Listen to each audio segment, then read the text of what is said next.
Hey, Alex. Hello. You look like you just woke up. Yeah, that would be an accurate assessment. Oh, how are you? Yeah, doing good.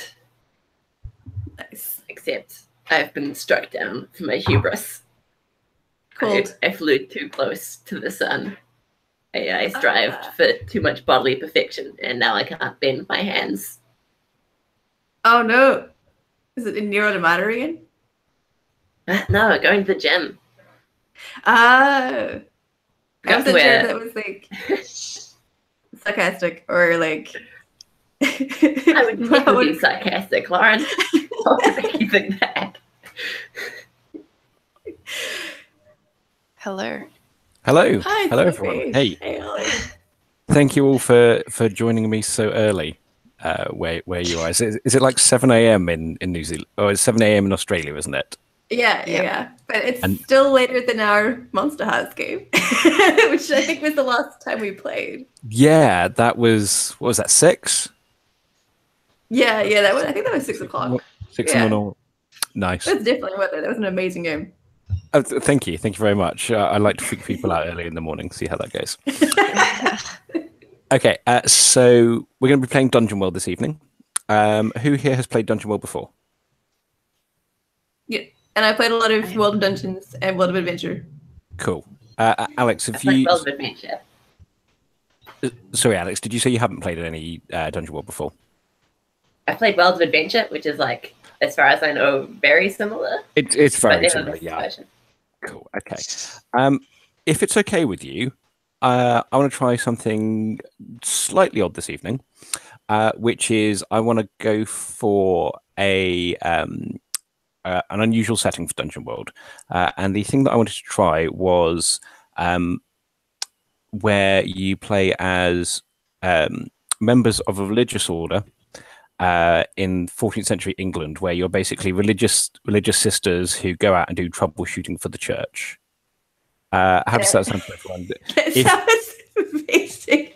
Like I'm laughing because Alex and I played a paladin and a cleric together, and we like murdered everyone. So that's kind of what I'm this is thinking. gonna be Yeah, a good time. if there's anyone that wouldn't rather do that, for, if you have issues with religious imagery or anything, or if you find it distasteful, I'm good with that, and we can run the adventure just as a straight fantasy. But is everyone cool with that? I can't wait. Totally down. Cool. Okay, cool. We will be playing with X card on the table as usual. So if there's anything that gets too icky or if there's anything that gets uncomfortable in a non-fun way, just X or type X in the chat, and we will just rewind it. We will cut it from the game. So the idea is that you're playing as part of the Order of St. Olga of Kiev. And St. Olga of Kiev was a Russian princess whose husband was murdered by an invading army. So she went full Game of Thrones on them and basically murdered the entirety of the rest of the army. So what she had essentially, and she was later sainted because she converted to Catholicism and went back on all her army murdering ways. But if there was a patron saint of vengeance, she would be it. So you are members of her order, and the idea is that you're sent out by the church to sort of investigate strange matters and like supernatural stuff and anything that needs troubleshooting. Does that sound good? Cool. Okay. This came about from me basically hating paladins, not because there's nothing wrong with the paladin class, but it's just such a weird inclusion. It's sort of like, what are you here to do? I'm here to smite evil and right wrongs. What are you here to do? Rob graves and poison people. It's just they don't really mesh. So okay, I will send a link to the play sheets that we're going to be playing with. Sorry, if I look slightly distracted, a spider just like off on my wall next to me. So I'm like, oh my gosh. Okay, well that's in the Antipodes. That's no laughing matter necessarily, is it? Like I'm not super worried about it, but it's big enough that I can like see its little like, I guess, pincers just like moving, and it's super like weird. Okay, yeah, look out for that. Don't get poisoned for the sake of role playing. I know there's some nasty bugs out your way. Okay, so I've just Right. dropped the play sheets into the chat there. The playbooks that I want to play with tonight, or the choice of playbooks I want to play with, are the Templar, the Priest from the alternate playbooks, which are in there, or the Fighter or the Bard from the core playbooks. Although, of course, in this context, they won't be a Bard, they will be a chorister. So if you guys have a look and see which of those you fancy. I'll give you 5 minutes to look through because there's a few there.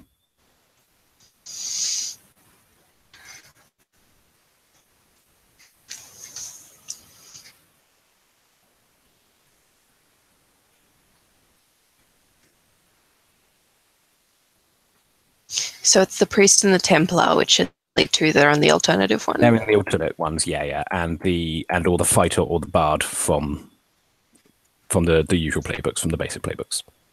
Yeah. Well, last time I played Dungeon World, I played a Bard who was basically like David Bowie. That sounds fun. In this version, it would be sort of like a. My reason for including the Bard is I figured if it's not quite a nun, but a religious sister, then she has a reason to sing, and probably in Latin, and it kind of makes that a little bit more sense. That'd be cool. I don't expect you to actually know any Latin and bust that out, but if you do, you go ahead. Then definitely choose Bard. The only Latin I know is from law school, so she'd be singing about Justum Generis and and lex injusta non est lex, which is like an unjust law is no law. I mean, that might be appropriate. Because you are playing as nuns, I've also included a list of potential religious names because that makes more bless sense you. than So I went to names. quite a religious high school. So I Mhm. just name it after one of the nuns that lived on my campus. Yeah, absolutely. Go for it. Although, in saying that, I'm super excited to I'm not religious at all. So we are all good here. Cool. Alex and I grew up in a very agnostic household and went to the hippiest high school. So, but having said that, Alex, the cleric came surprisingly natural to you in a way that was quite terrifying. What do you know? I secretly harbor dreams of crushing all non-believers. I get that. I totally get that. I kind of like the idea of a Templar. Am I pronouncing that correctly? That's how I pronounce it. So if you're not, let's just say you are. Alright, So sweet. yeah, Templar. That's what I go for. Yep. But yeah, So you'd get all the Templar powers, but you'd still essentially be a nun. But I'm thinking that that your habit could be like an armored habit, basically. So your head, what would be your headscarf, would kind of be a helmet in the same shape. That's amazing. And we're aiming for about so it's going to be set in 1348, I think. And there is a specific reason for that. I'm not just picking a random number because it's Just roundabout. just roughly 1348. Oh boy. I'm going to use Montsager as my point of reference for timelines. Use what, sorry, for your point of reference? If you heard of it's like Montsager 1244, where it's I the don't really know opposite. what that is. You're playing the heretics and you're just bunkering down in your stronghold, waiting for crap. You played. Oh no, you didn't play Montsager. You played Incarnations. And so you're just waiting for the religious folks to pretty much come and slay you. Oh, okay, So fun. it's the opposite of this. That sounds fun, I guess. Yeah, in a really sad way. Yeah. Yeah, totally. Is something calling to you, Alex? I'm good with anything. What about you? I think likewise. I mean, I like playing. Well, usually my bards are like very laid back, so this would be interesting playing a very. It would be interesting playing like a pious, A very intense chorister. yeah, exactly. Yeah, but I could be a priest as well. In terms of timing, how what's everyone's availability this morning where you are? As in how long you get to play for? Yeah, I'm good until about well, I'm playing Hack the Planet at 11:30 my time, which is in about roughly 3 hours. So yeah, I think that sounds about right. Yeah. So yeah, I figure if we do characters, which should take us another 10-15 minutes or so, and then we'll take a short break, come back, play until 9:30 my time, which will be either 8:30 or 10:30 your time. Take another quick break, and then play through for another hour and a half or so.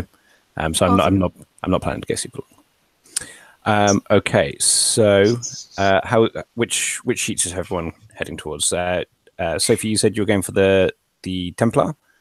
Yeah. Are we going to start level 1? Yeah, we'll start level 1. Yeah. Okay, sweet. So there's no extra moves to choose or anything like that. It's just we'll just go with the base moves. Lauren, are you going Bard? Hey, do you feel like playing another cleric-y person, Alex? Like, do you want to play something different?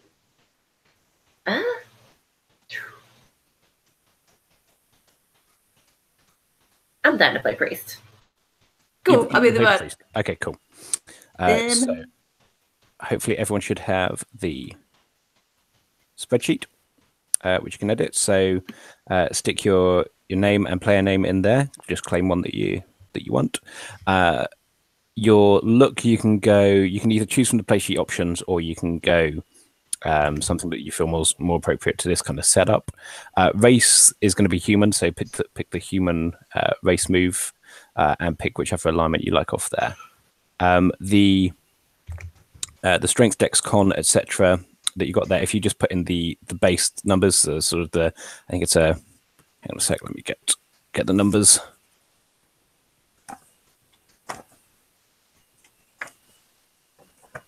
They're also on the character sheet, I think. Thank you. Yeah, a lot of them will be on the character sheet. So it's a 16, a 15, I think. 13, 12, 9, and 8. Thank you. Yeah, it is that. So if you put in the base ones, it will figure out the modifiers for you on the spreadsheet. And either feel free to copy the moves across if you want to, or just look at your spreadsheet, because we're not going to do any choosing moves. So there's no there's nothing to actually choose in terms of moves. My custom hardcover version of Dungeon World turned up today, which I made. Dang! It looks really nice, except for the random Spanish children's book, which they bound onto the inside. Oh my gosh! which is not. It's not the hardest thing to catch in quality control, is it? An entirely different, unrelated, different language book in a different aspect ratio, but there it is. So they're doing a replacement. How did that happen? What? I have no idea. How that even happened. All right. I think there's a disappointed Spanish family somewhere missing their personalized children's book. Oh. Yeah.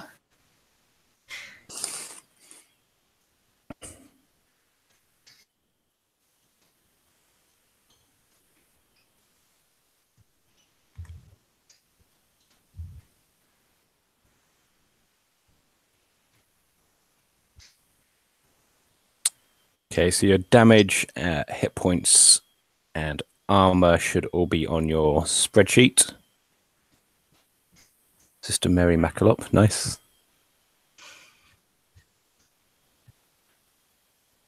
Yeah, you will all be sister something.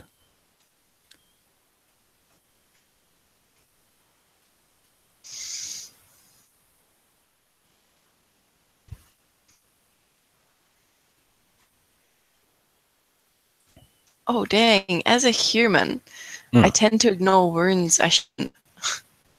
When I suffer a debility. I can take 2 damage and take 1 forward of my next roll. That stat. Yeah. So you can keep going. You're unrelenting, basically. Dang. You're a mean badass. In terms of move triggers, I'll be watching out for the basic move triggers. But if there's anything that you want to trigger off your sheet specifically, let me know. That's not my look. No, choose your own look. I think the looks here aren't going to make a lot of sense necessarily. Yeah, no, I put my alignment in my look. Oh, right, gotcha. Oh, and as we're only doing a one shot, we won't bother with bonds.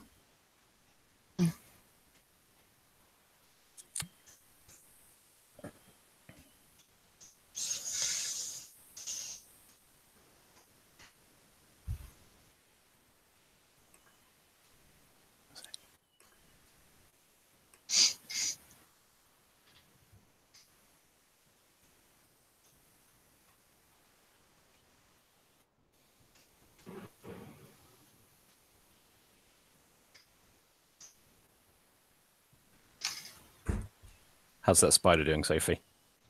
It's like moved to the rim of the light. Like I can just see like 2 of its legs. A book here ready to like just. Does it look like a nasty one? Like I think I'll be okay, because like I've grown up here. Yeah. I should be fine. Nothing's happened yet. But I'm also working a job tonight, like in the country, where they told me I had to wear long pants and high boots for it, because the chance of getting bitten by a snake is too high not to wear them.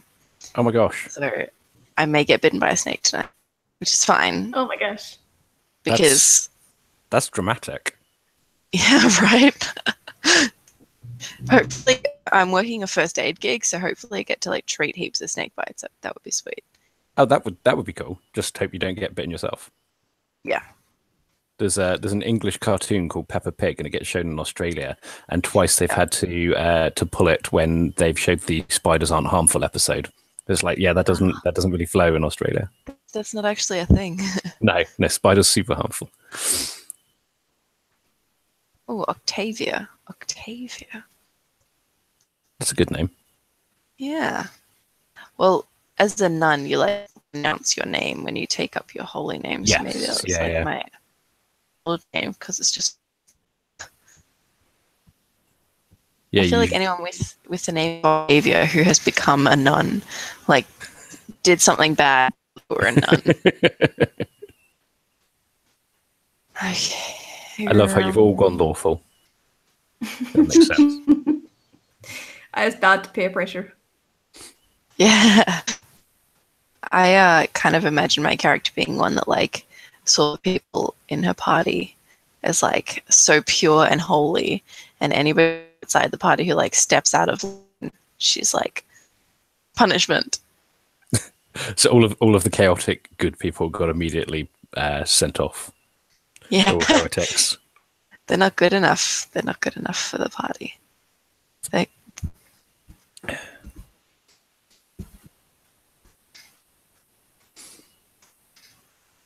Okay, so what are we thinking for stats for Sister Caroline and Sister Mary? How do we choose one and then the rest decide? What, in terms of stats? Oh, it's you have a 16, a 15, a 13, a 12, 9, and 8. So you get the same. So if you have a look at Alex's sheet, she's already got them in there, so it's the same array. Okay, cool.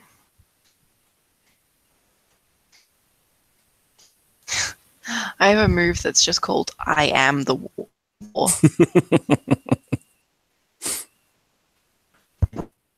Yeah, it's a weird one, that, because they might just attack you anyway afterwards. It depends how it goes.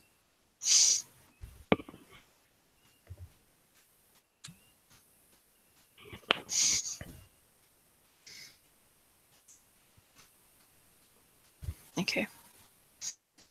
So after you've sorted your gear and your stats, I think we're pretty much ready to go. Because there's no bonds to choose. No moves to choose because it's Dungeon World, so you get all your starting moves. I like how Alex and I are non-wise. I put it in base. I see. Oh, I'm Yeah, sorry. if you put it in base, it figures out the modifier for you. Alex, I love how you and I are not wise. He's You're what, sorry? nearly a fifth stupid talking. I was reflecting upon the stats, Alex, that I chose, and I like how right, yes. like we've both got a 9 and an 8 in wisdom. Yeah, that's true. I think you're probably followers, aren't you? Mm-hmm. The follower. How accurate. And you said we don't worry about copying moves over, just look at the reference sheets? Is that... Yeah, because there's none Yeah. to choose. You can if you want it all in one place, but as long as you know what they are, I'll just trust you to look out for those because they're on the sheet. It's the ones you get off the sheet. Awesome. Oops, that's not right. And yeah, once you've chosen, I mean, you can copy them across, Sophie. So don't feel that you, because I saw you started copying them. It's all good. I've just noticed there's some bits that I haven't deleted from the previous sheet.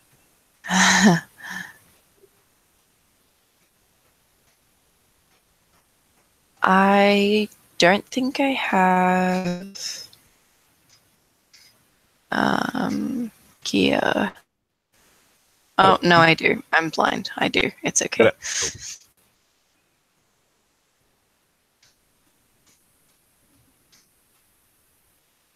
I can have a pistol. probably accurate. No, I'm going to say no. Yeah. I can have a slingshot, a really powerful slingshot. I think they had pistols in the 1400s. They just weren't very good. Mm. Hang on, let's check that.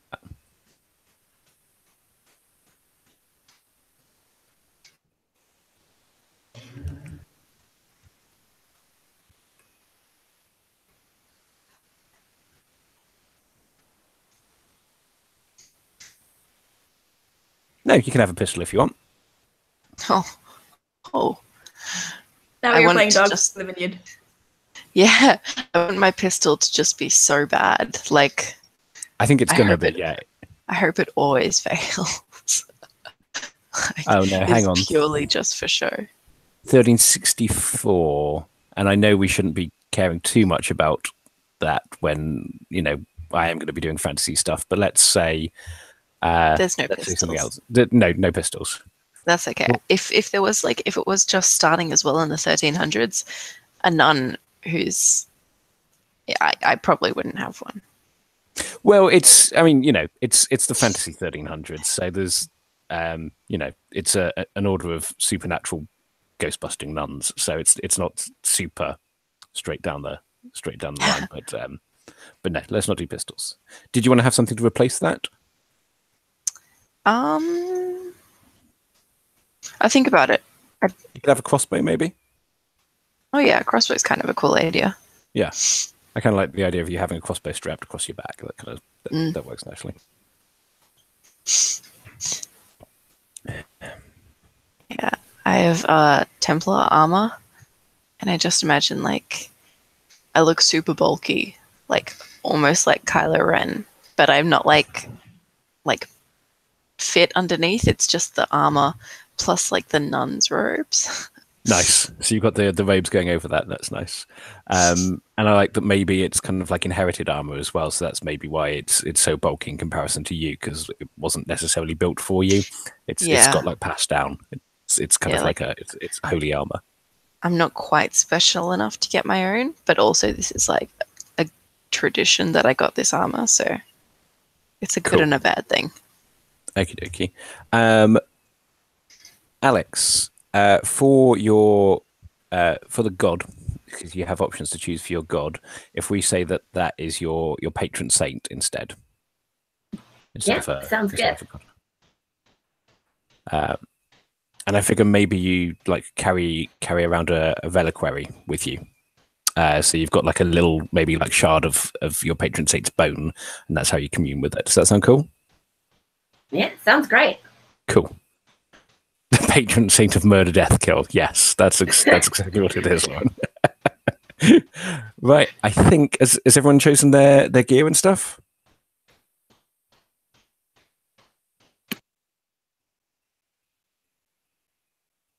Yes, I have. Cool.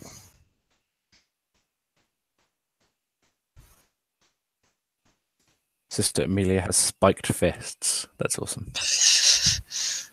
Are they like are they knuckle dusters, or is it like part of your armor? I think it was part of my armor. Of your armor, Like- okay, cool. So you've They can be kind and welcoming, but I mean, you met with us. are they like retractable then? Do you have like little retractable blades? No, just like spiked on the outside, Just but like the spiked, inside okay. is like nice and flat. Oh, okay. That's super nunny. Okay, cool. And you've got leather armor, so you are literally the leather nun. And okay, does everyone want to introduce their characters and say who they are, their demeanor, what they look like, that sort of thing? Alex, do you want to go first? Sure. So I'm playing Sister Amelia, the priest, who, as we just found out, wields spiked knuckles. So she's very, very kind and welcoming to those she believes is, believers and, follow the faith. Mhm.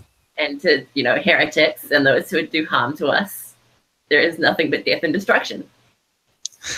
Excellent. What does she look like? She has fiery eyes with styled hair, keeps it in a bun to keep it out of the eyes when you're smiting non-believers. Carries a reliquary, which is part of, who did you say we're worshipping again? Saint.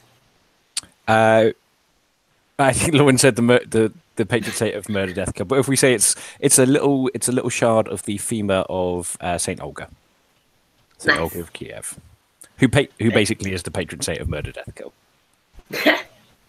I like it. Okay, cool. And bulky body. For that training. Nice. Okay, and Lauren, what does your character look like? Yeah, we haven't yet met Sylvia's character, but I kind of feel like I am going to play into Sister Carolyn Clump is like the fun one of the three.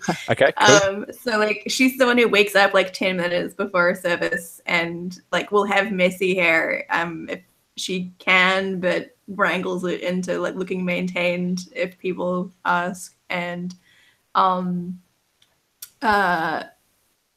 but she still takes the faith very seriously. I think she just likes to have a bit of a laugh along the way, but then when shit goes down, she just gets very serious. So Okay. I think that's the character I'm going to be playing. Okay. And are your magic songs going to be hymns essentially? Definitely. Like singing psalms, basically singing psalms in Latin. Yeah, totally. And on that note, so like I gave her really low dex, so I'm thinking like she can sing, and despite many efforts to teach her an instrument, she just is like really bad at it. So, Cool. And what does she look like? I guess like for some reason my touchstone is like this sort of Hermione-esque, like just like real frizzy, Okay. unkempt hair that she has to sort of like pull back into when Hermione like does the ball thing where sure looks good and stuff. Maybe a bit like frickly, and she has like wondering eyes. She looks. I think like she probably looks like the antithesis to Sister Amelia. Yeah, they're very opposites, I reckon. Okay, cool. And Sophie, what does tell us about Sister Mary? Yes, so Sister Mary McKillop is like the one that like was never top of the class, but always like sitting next to the teacher and like, or sitting next to the priest who was teaching us and like raising their hand and trying just as hard as she could. And everyone like kind of made fun of her, but she didn't care.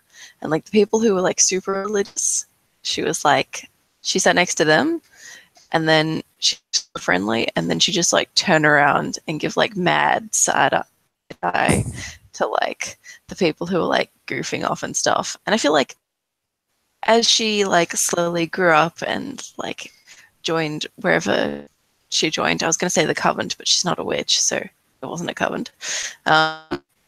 Convent. Convent, yes. Yeah. Thank you. I knew I was close. Like that side eye turned into like the side eye and crossbow. Like she hasn't really grown up. She just kind of stayed immature. So is she quite young then? I think so. I think she's probably the youngest, but also just the angriest. Okay. Like, Okay. she's just, yeah. Anybody that isn't faithful, she's not happy. Okay, cool. That sounds good. Let's take we'll just take a short, like 3-4 minute break, and then we will start up. Sweet. See you in a bit.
Hello.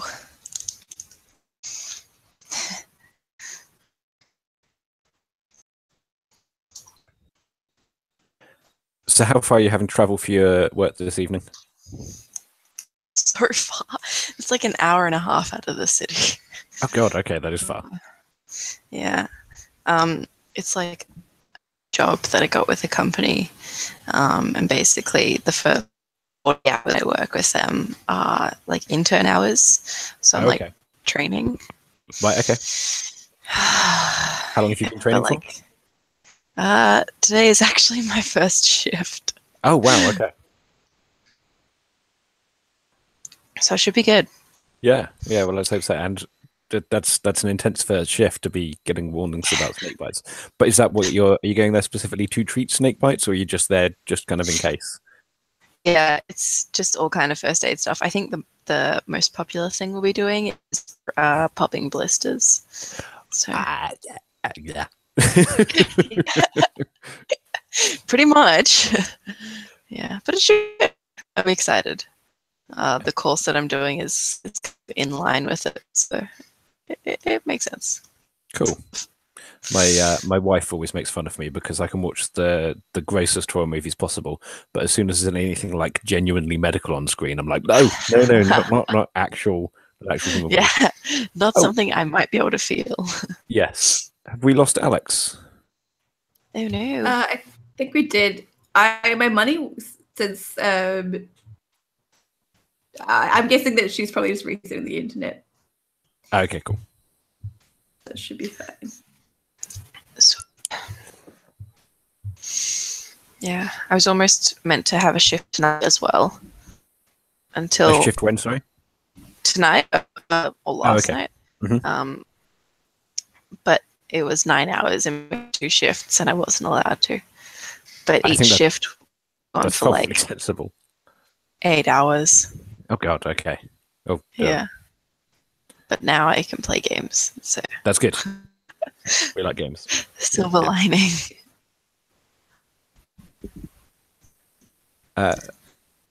So we'll just wait for Alex to get back. Sophie, if it's okay with the rest of the group, from the character descriptions and the relative wisdom scores, I'm going to sort of guess that you're in charge of the group. Does that make sense? Sure, if everyone's cool with that, I'm happy to be. Cool. Yeah, I don't see Carolyn as being a particular leader. I think I love how we described our characters, and I was like, oh my god, I can totally see them like sitting in a high school classroom together, because it's like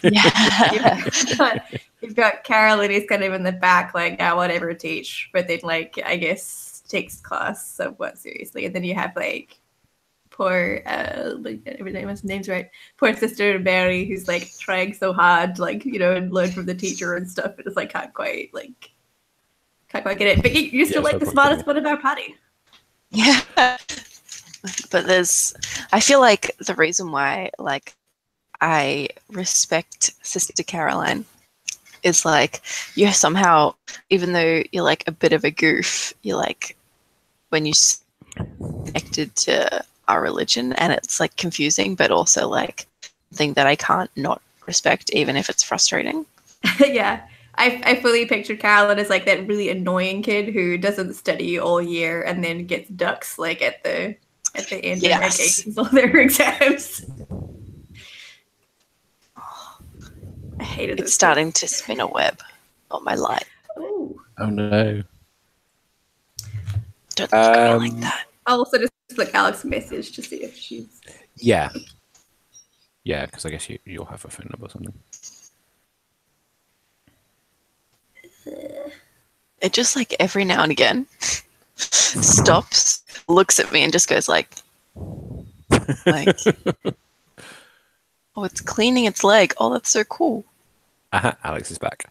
There was a spider living in our house, which, and I think this is right, is like the only creature in the world to only eat one other type of creature, because there was this like big ass for England red spider going around, so we looked it up, and it was this thing called the wood louse hunter, which eats exclusively wood lice, and and we haven't seen it in ages, and we think it just ate all the woodlice and then either left to find other woodlice or died because it ate all the woodlice. But on the plus side, we don't have woodlice anymore, so that's a good thing. That's yeah.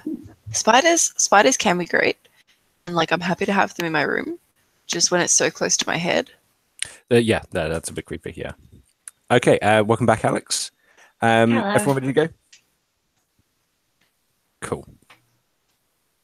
Okay, you are you're on the docks of a port in Cornwall, and it's foggy. It's late at night, and you're waiting for you've spoken to someone to get a ship across to the Scilly Isles, which is where you're heading. The Scilly Isles are a small archipelago of islands to the southwest of Cornwall. And the man that you've spoken with, you're sort of like your local person at your local contact at the local church, he's arguing with the captain, with the skipper of the ship. And as he's arguing, you have a little flashback, Sophie, to when you were given your mission in the first place, and you're walking through the corridors of the abbey where you're based. You're based in Buckfast Abbey in Devon, which is about sort of it's probably about 150 miles away from where you are currently. And you have been called by the abbess. And Sophie, can you remind me of your character's name? Sister Mary. Sister Mary. The abbess is this old, crinkly sort of Diana Rigg in Game of Thrones looking woman. Very, very stern. You don't think that you've seen her smile in the 15 years that you've known her. Sister Mary, you're a sister who likes a mission. Do I have that correct? You're Yes. mission oriented? Yes, I do. Good. We have something for you then. One of our priests has gone missing. We don't like it when our priests go missing. It is disconcerting, and it is at best embarrassing. We want you to find out what's happened to him. He was a Father Jasper, based in Penzance, was going off to give a service in the Scilly Isles. So he went across on the boat, landed at St. Mary's, and we've not heard from him since. This has been several weeks. We should have heard from him since then. I'd like you to go. I'd like you to find out what happened to him. And I'd like you to bring him back with his tail between his legs, if such a thing can be found. Yes.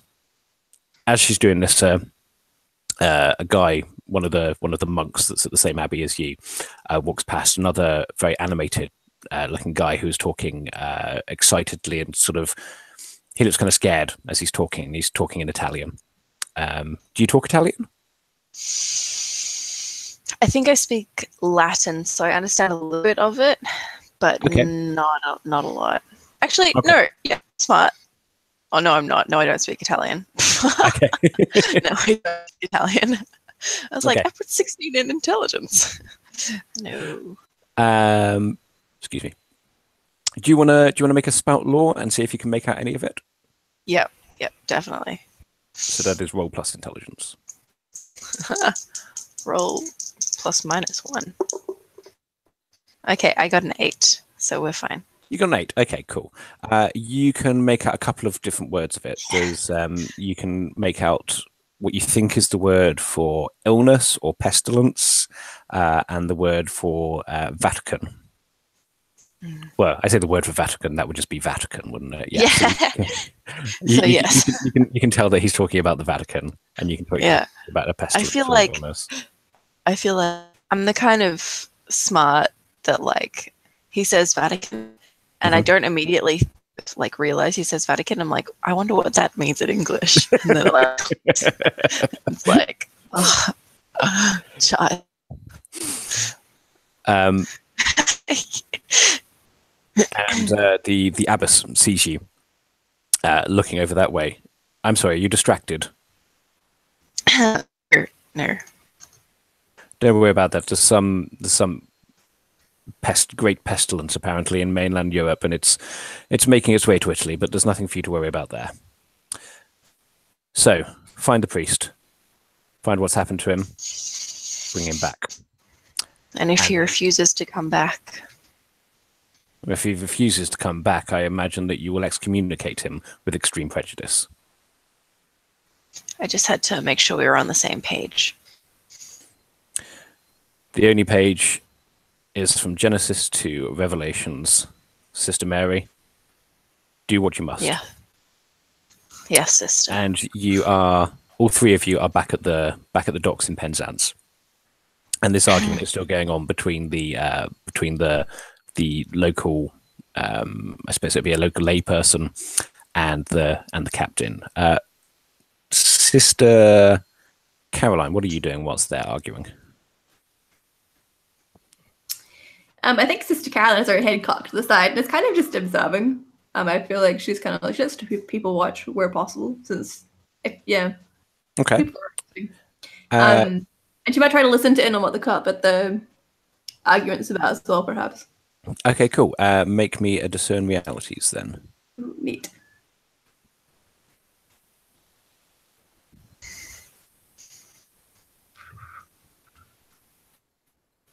Oh man, I always lose my roll for my potty rooms because I always have like 6 million tabs open at all times. Yeah, I just have like a dice box next to me. I'm happy for you to roll whatever. It's it's not craps. I got an 8 on the dice. Okay, so that is ask Discern me realities is it? ask me one question. Oh, so that's wisdom. Oh yeah, no, I totally just got an 8. Okay, so ask me Awesome. one question. Cool. Let me pull up the questions. Is there like a handy player guy? Oh, his basic moves. So the basic moves in there, yeah. I would like to know. Ooh, damn. What here is useful or valuable to me? Okay. You overhear as you're hearing them argue, and the thing that they're arguing about is that he does not want to take you. He doesn't want to take three sisters of the Order of St. Olga on board his ship because he thinks you're bad luck. But the thing that is useful or valuable to you is that you overhear him say that no ships have gone near St. Mary's which is the island, in weeks and weeks now, and they would need some supplies. They would be subsistence farmers normally, but they would need something, and there's not been a ship gone there since. And he says, I'm just trying to find a good name for a ship now as I look over to my bookcase. Let's pretend he says a cool name for a ship and pretend that I say that. The Clifton. Body make boat face. Yeah. He said there's not been one gone over since the Clifton. So that's an unusually long time for that to wait. Yeah, I think Sister Caroline, while Sister Mary is sort of our pious leader of our faction, I think Sister Caroline gently turns to Sister Amelia. That's your name, right? Because Sister Amelia is like terrifying to her. Like she just like, oh man, Caroline loves her, but she also terrifies her. So she like tugs her in her sleep, and she's like, Sister Amelia, they're saying they aren't going to take us because we are bad luck. Oh, really? That's very interesting to hear. Perhaps I should go have some words. Oh, please. I would love if you would have some words. Also, they haven't had any ships there for some weeks, and supplies might be a problem, but please. I take it that Sister Amelia is already heading over to the to the argument. Oh yeah. The captain sees you coming and sort of rolls his eyes and sort of like, oh, here they come. And he walks away as soon as he sees you coming. He starts going and tries to sort of like walk past you onto his ship. What do you do? Oh, that's not going to do. I'm going to clap him on the shoulder as he tries to walk past. Okay.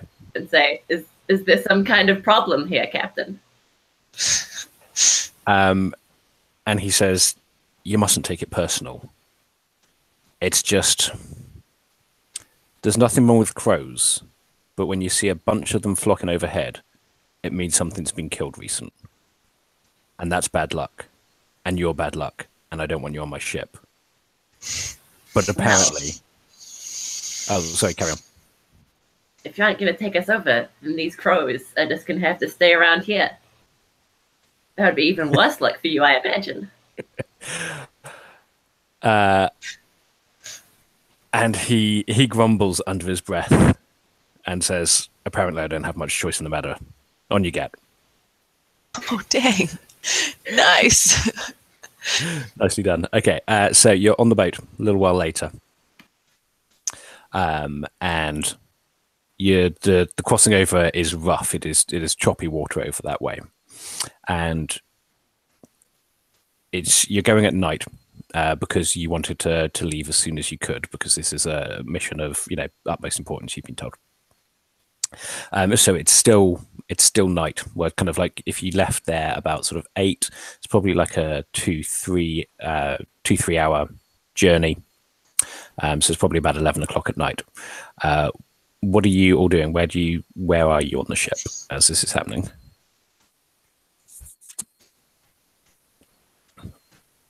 11 o'clock at night. Yeah. How big is the ship? It is not a massive ship. It's a small supply ship, but it is bringing no supplies at this point. It has been chartered out by the church. Mm. Right, I'm probably somewhere on the deck of the ship, looking out, probably like holding some rosary beads. It's not rosemary. Rosary beads. Just kind of like saying a quiet prayer, like over everything, just making sure everything's kind of like happening as it should be. Okay. You're doing that, and out of the mist towards you, and the fog, you see you look up and you see the islands coming into view. But you would expect, even though they're not very inhabited, you would expect to see some lights on at this time of night. You would expect to see some torches burning, that sort of thing. And when you get there, you've just got darkness. And this actually, as you notice as you're coming up, this is coming on like quicker than you would expect it to. Like you're on these islands before you know it. What do you do? Like if you don't call the ship to halt soon, you're probably going to crash up against the islands, because they would have been expecting some light, some sort of signal. What do you do? Yeah, well, I'm totally going to try and use proof. You're going to try and do whatsoever. I want to use I am the law. Oh, okay, cool. Even though if I told him to stop, he'd probably stop. I just want to show him that I'm in a position of power. Nice. So hopefully this works. That's roll plus I charisma, rolled I think. an 8. Yeah. Okay. Cool. So I got a 9. Okay, so you have to. Is it you choose one of the you tell them what to do, and then I choose one of the options, isn't it? Yes. Okay. And the options are that they attack you, they give you what they think you want, or they run away, isn't it? Yeah, so attack you, do what you say, or cautiously back away and then flee. Okay. So I'm probably just going to like turn around to him, like point at him, and just tell him to stop the ship. Okay, cool. Who's it you were saying that to? Is it the captain, or is it like a... Probably the captain. I hope that he can control his people. Okay, cool. And he does. He starts screaming and getting his crew to hoist the main brace and all that. So they start and they slow the ship as much as they can, drop the anchor.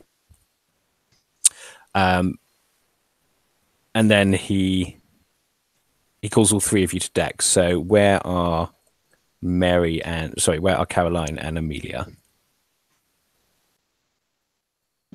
Well, the most important thing for a mission is to be properly rested. So I imagine Amelia was like sleeping in a nook somewhere. Okay, cool. And I think, sorry. No, Karen. I think opposite to that. This is perhaps why she always sleeps in for service and stuff. Like Carolyn is definitely up, like talking to people. Perhaps listening to their problems or other appropriate sisterly activities. Okay, cool. Did you want to roll discern realities on that? Were you trying to trigger something? Ooh, good question. Yeah, actually, that sounds fun. Let's do that. I'll pull up my dice. Oops. 2d6.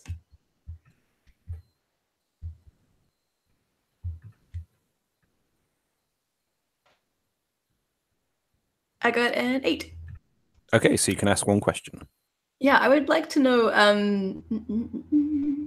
what happened here recently. Just like in some general like ship gossip. Oh, okay, If cool. there is What any. happened here recently? Yeah, so they're talking about the last ship that went across there, because the crews they changed from ship to ship, and you get talking to a couple of them and say about that it's been ages since they had any supplies over there, and one of the guys, a young lad named Jim. It's like, yeah, no, and even the last ship that I went over on that brought them the supplies, they didn't even have any food then. They just had water. It's like, what do they need water for? There's a well on the island. They have water, but they had this water imported. And you are all brought onto the deck, and the captain points you towards the jolly boat. This is as far as I can take you. The rocks won't let the ship go any further.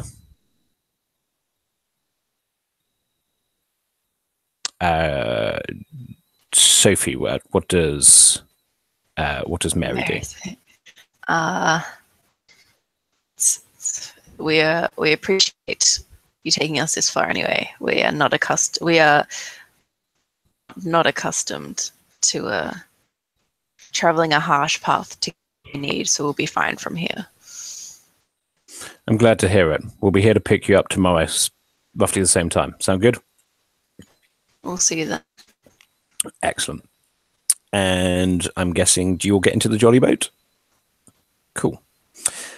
And you're in this very choppy, quite shallow water, rowing your way towards the island. Still very late at night and very foggy. And then you see a light up ahead from the sort of the coast of one of the islands as you're coming in. What do you do? Looks like a lantern light. Have the three of us worked together before? I don't know. Have you? I feel like I'm familiar with Sister Amelia just because I knew that she's terrified me before. Perhaps I feel like maybe Amelia yells at me because it's like, fucking hell, I told you to get up. Hell yeah, it's not that hard to set your alarm clock and get up. Why are you always late? Your sloveness is proof of your lack of faith. No. I'm very faithful and pious and all those things. Amen. Okay, so yeah, no. So I think if you haven't worked together before, you certainly know each other from around the Abbey. So, why'd you ask, Sophie? Just because I feel like I'm definitely a person who would like delegate roles, but if like we hadn't worked together, me just looking at someone probably wouldn't make sense for them to understand that I want them to kind of scout ahead and see what's happening. And by scout ahead, I just mean like is better at noticing things. Okay, yeah. No, I get you. That said, you have just metagame wise quite a high wisdom score. So in terms of discern reality, I can probably understand. Yeah.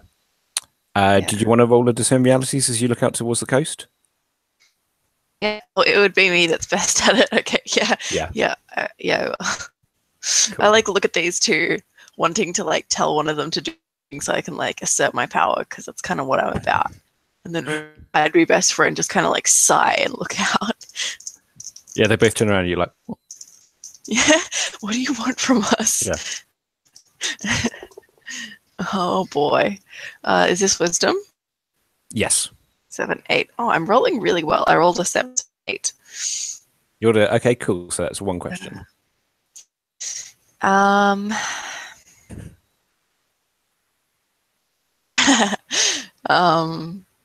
I think What should I be on the lookout for? Okay.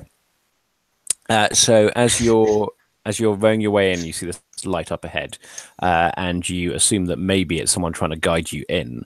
But then the light up ahead glints across something in the water, Oh, so and you can see that there is a spiked chain in front of you on the water, and you can see that there are some. Well, that's all you can see for the minute. You can see there's a spiked chain in the water.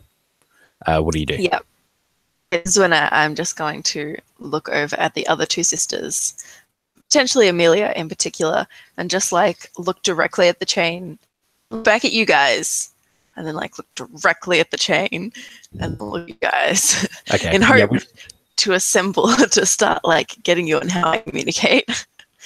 okay. And we're looking at sort of like a big kind of anchor chain, like one that would have been ripped off a ship, but Yeah. it's had spikes kind of welded to it. So Amelia, what do you do? That is a good question. I imagine Amelia would currently be like rowing the boat. Yeah. Well, Amelia can't think of an immediate solution, so Amelia's going to try and like stop the boat. Okay. And just like get some time to think, keep out of the way of the chain. Okay. You stop before the chain gets there. Before you get to the chain, sorry, and you hear over the wind and over the crashing rocks, you hear kind of a curse from further off, and then a rock hits you in the arm, and you can see, and Sister Caroline, you can see more rocks incoming. What do you do? Oh my gosh. Let me just quickly check my bad boobs. Nope, they're all about influencing people. I kind of feel like Caroline's response is to like let out a little squeak and then like duck. Okay. I think that sounds like a Defy Danger Dex. Oh fuck. Okay, cool.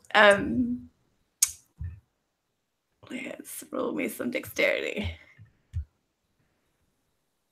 Sorry if I've turned her into like the comical cameo. Yeah, that's totally like a 5. That's a 5. Okay, cool.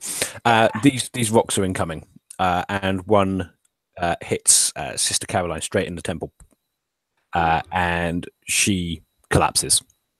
Just good, like it's you're not that cold, but it is that sudden shock of like you were just rowing, and then suddenly something's hit you super hard. So I am going to give you what are the debilities? Oh, good question. I say I should know this. I'm the GM, but I do not.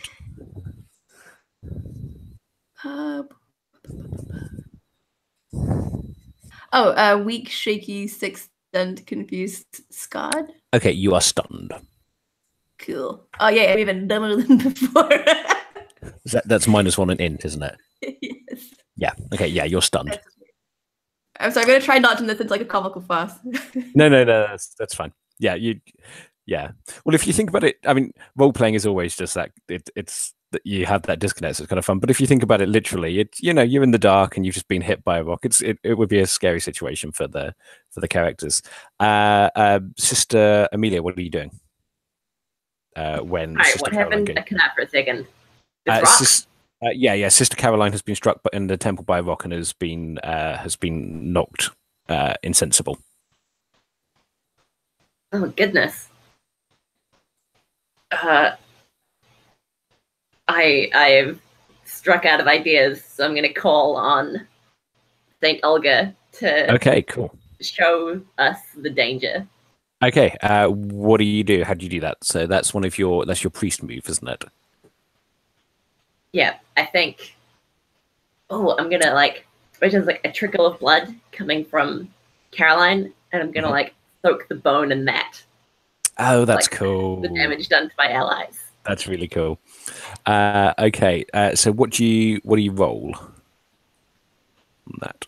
This would be invocation, right? So Yeah, sounds about right. that's plus whiz. Plus whiz. It's Okay. -1.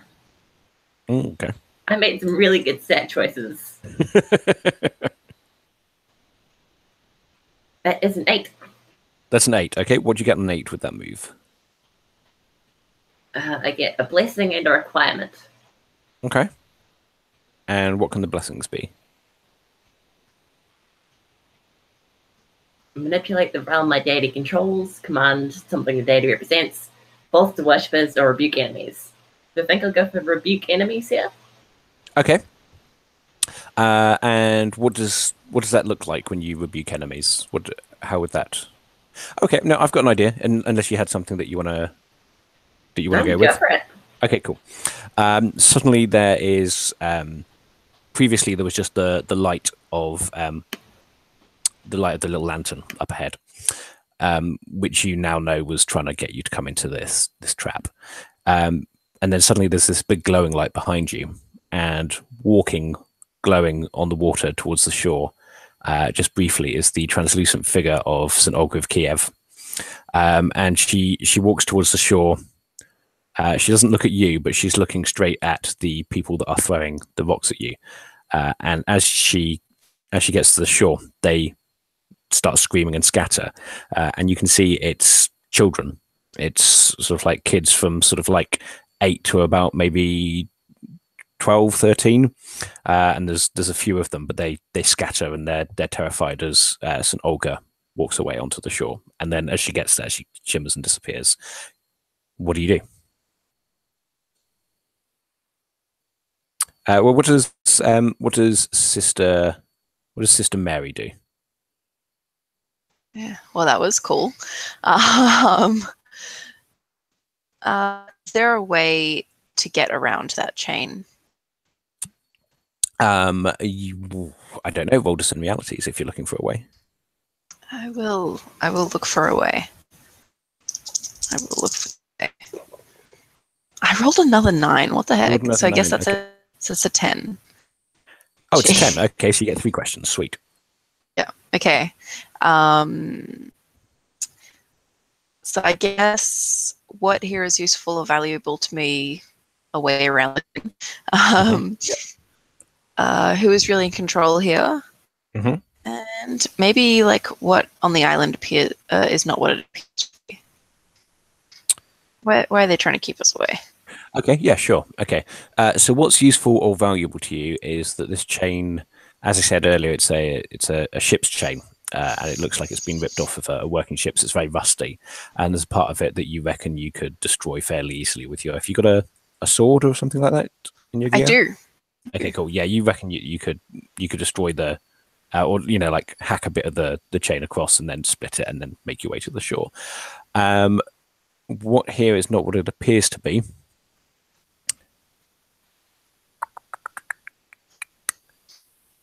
Okay. Yeah, sure. You had assumed previously that the light was one of the boys, one of the children that was throwing the rocks at you, but that light goes up a different way altogether, and starts heading off. And who is really in control here? You can see in the last fading light of St. Olga's presence. You can see that the boys are heading up towards up the hill towards where the main town is, and you can see a few buildings, and you can see that there's one building that has its lights on in the village. Ooh. So Sweet. whoever is in control is where they are. So what do you do? I'm just gonna destroy this chain. Okay, I'm gonna say that is. Hopefully. I'm gonna say that's a defy danger strength. Yeah. I don't know this, so I feel like delegating would have been a better option, but I'm excited. I did good. I saw. And you get +1. Do I get +1? Oh, I get +1 because I rolled it. Just in realities, yeah. Oh, okay, sweet. Okay, that's good. So it's currently at a +0. I rolled a 6. Doesn't that make it? That makes it a 7, though, doesn't it? No, because I have an 8 strength, I think. No, you've got 9 strength. Oh, wonderful. That's a 7 then. That's a 7. Okay, cool. So yeah, you smash down into it, and it splits the chain enough to get you across. But your sword, it's not a It's not a welding tool. It's not a tool that's meant for smashing other chains. And the blade of it shatters. So it's still usable as a weapon, but it's kind of like you've got a like the sword in Lord of the Rings, where you've got just like the handle of it and kind of like a dagger's length of sword. Yeah, so that's what you have. A long sword. It's like a short sword now. It's like a short sword now. Yeah. As some of the bits like shatter into the broken up and keep them for later. Yes. Yeah. Absolutely. Yeah, you can get those back. And your way is clear to the shingle beach of the shore of St. Mary's. Are you heading on that way? Yeah, onwards. Cool. Okay. And I feel like you can kind of tell that I've never led people before, because like both of you did better than me in school, and I'm like super proud that I'm like telling you guys both what to do now. A little bit shaky, but also like maybe that's just the wind. I don't know. Okay. What does? Okay. So Sister Caroline, you're coming to a little bit. Who's carrying Caroline across? Who's helping Caroline through? I can do that. When you do, Okay. I say like, oh my, there must have been some terrible foe who struck upon us to cause such a mighty blow. Any foe who opposes us is a terrible foe. Indeed. Okay. And you land on the shingle beach. What's the plan from here? I feel like any beach called Shingle Beach is never good. Yes, yeah. It's not a real beach at that point. No, it's just yeah. It's basically just the edge of the land. I'll probably start directing us towards that building. Okay. You do so, and you walk up through up the hill towards the town. I say town. There's probably about 40 people that live here total, and there's very few houses, and there's just the one pub, and the church further up on the hill. It's an old church even now. It's from like Norman times. And as you're walking through, well, what's everyone doing as you're walking through? How are you approaching this? Because you were just attacked admittedly by children, but quite viciously attacked by children. Who's taking lead? Not me. Not you. Okay, well that's fair. You're still kind of stumbling. Yeah, I imagine I would be kind of directing us, but Amelia, if you imagine your character, I imagine you'd be at the front. Oh yeah, totally. I kind of see about charging head first into danger. Okay, cool. What's your approach? Are you just like stomping on through, and you can still kind of see the kids running off a little way? They've got a massive head start on you, but they seem to be heading towards the inn, which is the one building that has the lights on. Yeah, I mean, I'll catch up to them eventually. Vengeance doesn't rush. And I feel like most of Amelia's life, just looking tough has worked very much in her favor. She's just gonna like keep her muscles flexed and like trudge on through the town. Yep. Okay. Cool. As you're walking through the town, you notice that a lot of the houses, even though you didn't expect there to be many people here, because it's a very small sort of hamlet almost. The houses are in terrible shape, like worse than you would expect in this situation. A lot of them have boarded up windows, boarded up doors, and it seems like the only building where there's any kind of life at all is the inn. What do you do? I feel like the best thing is to announce ourselves. It's like we are nuns. We're the traveling sisterhood. I feel like that's a nicer word. We're gonna like stand out the front of this inn. Exactly. And just like ourselves proclaim why we are here. Oh, so you're just gonna like shout it outside the whole. Yeah, exactly. Like we've scared these kids already.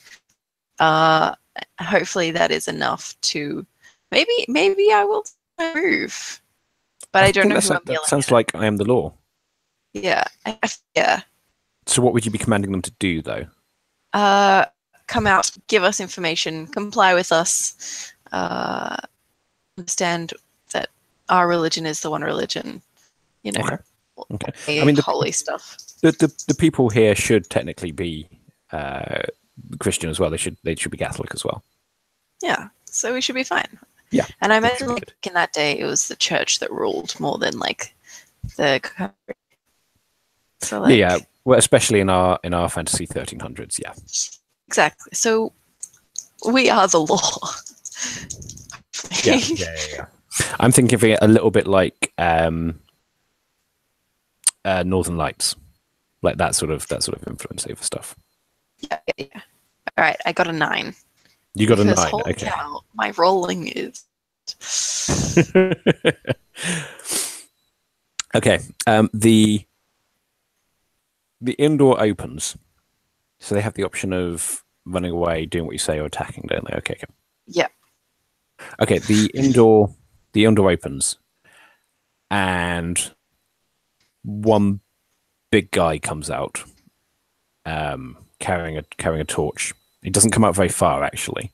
He just sort of like steps out of the door, and you can see he's got like a club, and he says something that you don't understand. He shouts over to you, but you don't understand the language. What do you do? Do either of you guys does anybody understand the language? Anyone who wants to try and understand the language can roll me a spout law, perhaps. That seems like a good time for Sister Caroline to get up. Yeah, I think that like annoying. Yeah, she just knows stuff. It's really annoying. Awesome. I'll roll up spout law. Unless this is like a, but also I don't know if this applies. It probably doesn't. Because the bad is that like when you like declare when you've heard of something is important, but I think this is not. That doesn't quite apply. This is more learning a language. I got an 8 on the dice, so that's a 9. You're 9. Okay, cool. He is speaking Cornish, which is it's a completely separate, quite guttural language to English, and he's just kind of shouting at you angrily in Cornish. And you know it's Cornish. Do you speak Cornish, or do you just know? I think I only know a bit, like what's on my anthem, and yeah, but no, it was up until I think like the 17th or 18th century, possibly 18th century, like an actual first language that people spoke around here, but not for snippets. Yeah. not for hundreds of years. Okay, cool. Yeah, so you can just make out that he's shouting at you angrily in a language you don't understand. He doesn't seem to be making any attempt to speak English, if he even can speak English. What do you do? What about Sister? Sorry, Karen. Oh no, I always defer to Sister Mary when things are intimidating. Okie dokie. Sister Mary, what do you do? Or perhaps our pious leader, you should guide us through this conflict. Perhaps I might sing a song about it. With me or afterwards? Sister Amelia, what are you doing? You seem like you might. You said you were just kind of stomping through. Have you stopped as this guy came out of the inn? The inn is over headed, right? I feel like Amelia's just content to sit at the back and just, not make fists, but just flex the hand muscles a little. Okay, so you're make it known that she's ready. There. Okay, cool. And okay, anyone doing anything else? Wait to be pulled into action. Did you tell us what he said? No, you can't understand what he's saying. Okay, cool. He's just very angry. I don't know why. Yeah, that's okay. We deal with plenty of angry people in the church. I'm just going to take a step forward. These two. take out take out my holy water and my cross, I think, because like came when I was being told this mission, I heard of disease in this land, and I'll just kind of like nod my head to him, give him like a little bit of a smile, but my eyes are not having any of it. Just like drop a little bit of holy water on the ground and start say like prayers of the faithful and start trying to heal the ground in front of him. Oh, okay. Yeah. His expression changes entirely, and he stops like shouting and like warning you off and like trying to get you to come in. And he's beckoning you inside. What do you do? I just like turn around, like nod, like, go inside. Like I don't know. Sure, if he's faithful, I'll trust him. Okay, cool. Is everyone going inside? Of course. Yes, I trust our like benevolent leadership. Okay. I think Sister Mary is doing a fantastic job. Shouldn't, but I'll do my best. Cool. Okay. He beckons you all inside, and as you're inside, you see him kind of look around outside after you've all gone in, kind of like he's scanning for something, and then he shuts the door behind you. As you get in there, you've got probably about 15 people in here, men, women, and children, and you reckon that is more or less half the population of the island, and half the population of the island of all ages being in one place at this time of night is kind of an odd situation. Sister Amelia, what are you doing?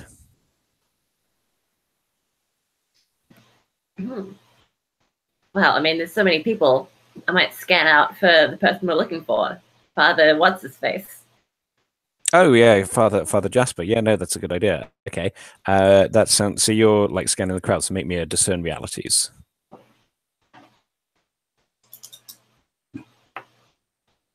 Well, no matter what I add to that, it's a 4. So, guess I don't do very well. It's a 4. Okay. You hear. Okay, so you're in this room. You've got all these people there, and they start. They're talking in Cornish again, but they're talking very animatedly amongst themselves, and you can tell that they're arguing about something. You can kind of pick up on that some of them don't think you should have been led in here. They're kind of like glaring at you, and people start coming over and kind of trying to push past you. Not push past you, like sort of like push up against you, push you out of the door, kind of a thing. And you can see that there are. Oh, Father Jasper, but is by the way not there.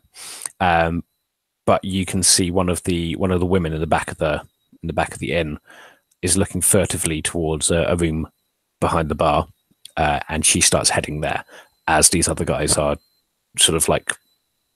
They're not going to try and rough you up, but they're just kind of like it's turned into a sort of like a physical argument between you and some of the people that don't think you should have been let in here.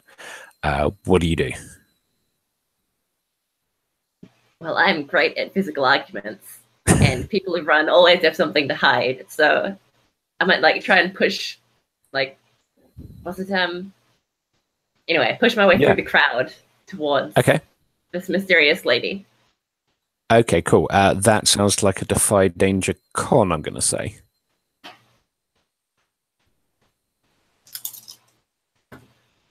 That is a 5. That's a 5. Okay. You try, even with the +2, really? +1, yeah. I rolled another 4. Okay. You try and push through, and they see where you're heading. And one of the guys who doesn't think you should be let in grabs a bottle from the bar, smashes it, and is coming towards you with a broken bottle. What do you do? Well, I mean, unless anyone else wants to interject, that is unacceptable behavior towards a member of the sisters. Yeah. I think the fists are going to come out.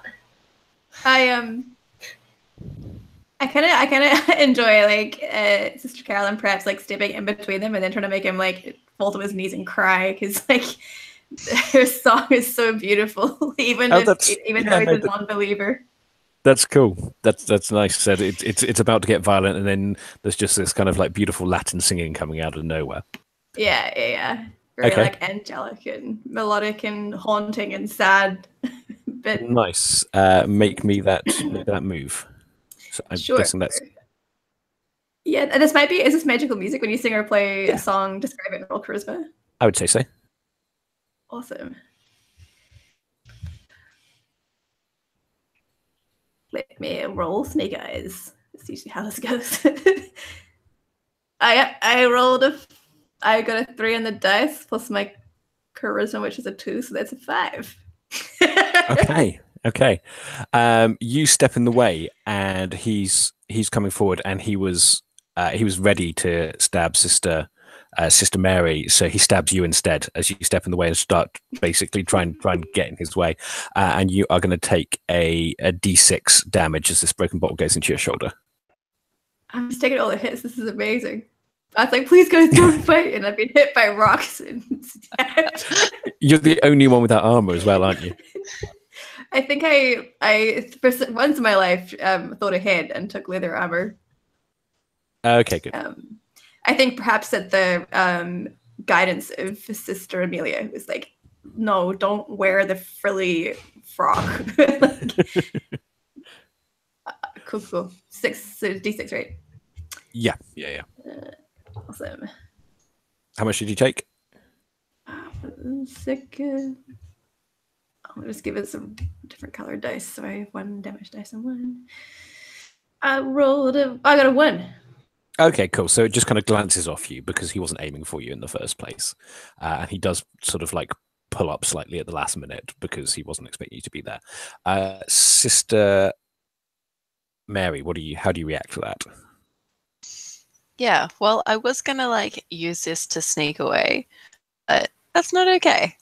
He should not have done that. Okay. I think I'm going to kind of move, not push, because you're delicate now. You're breaking. I'm gonna like gently move them kind of to the safety of like maybe where the kids had run to, because hopefully they'll be okay. And just kind of stand next to Caroline and use my "it's not them you should be afraid of," which basically gives someone encouragement and aid an ally with any action as long as they can hear me. Okay. Yeah. Okay, so that gives. So basically, I'm like threatening this. Yeah. Okay. So I'm threatening Sister. Oh, I got that round the wrong way. I move Caroline out of the way, and I tell Amelia to. I'm basically threatening Amelia to hurt this guy. Okay, cool. And it kind of sounds like you are defending Caroline at the same time. Yes. Okay, cool. Make your "it's not me you should be afraid of" roll first. Yes. So we don't have any bonds with people. No, so I would say roll with charisma. Okay, cool. All right. Big numbers. Oh, I got a 10. Nice. Okay, what'd you get on a 10? I don't know. If I'm just aiding someone, don't they get a +2 if it's 10 or above? Yes, they do. Yeah. So, okay, cool. So that is going to go to just Amelia. Yeah. So if okay, cool. you want, which is like maybe not kill this guy, but at least make an example of him, you get a +2. Okay. And do you want to defend as well? Yeah, roll your con for your defend. Okay. It tried terribly. I think I have a +2. You got +2 in con, yeah. Yeah, so 6, 7, 8. Dang it. Why am I rolling so well? Failing is best.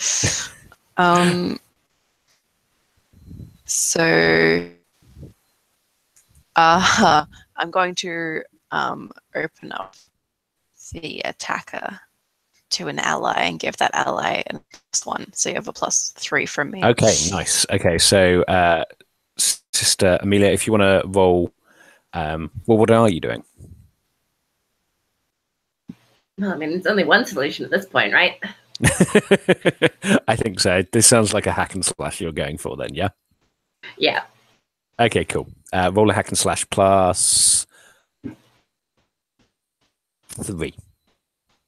No, +5. Shit. I got a 14. Okay, I think you can just describe what happens as you knock this guy the fuck out. I like the idea that, like, from the mist glance, he's like had too much momentum, and he's like still running towards me. And it's just like the sweeping haymaker across his face, and he Nice. just like hits the ground with a thud. Okie dokie, yeah, and he goes out, and everyone else in the inn is kind of looking around like, what the fuck? These guys are nuns. But yeah, you've put him out, and he is on the floor. And as he's on the floor, and he's sort of like barely awake, he starts talking in English, and you realize that they can speak English. They've just been choosing not to, because you all are outsiders. And he's saying to his wife, you mustn't let them in there. You mustn't. This is not for them. And at that point, we will take a 5-minute break, and then we will come back in 5 minutes and play for another hour and a half-ish. Sweet. Cool. See you in a bit. Alrighty.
I looked it up. The last person who spoke Cornish as a first language died in 1777.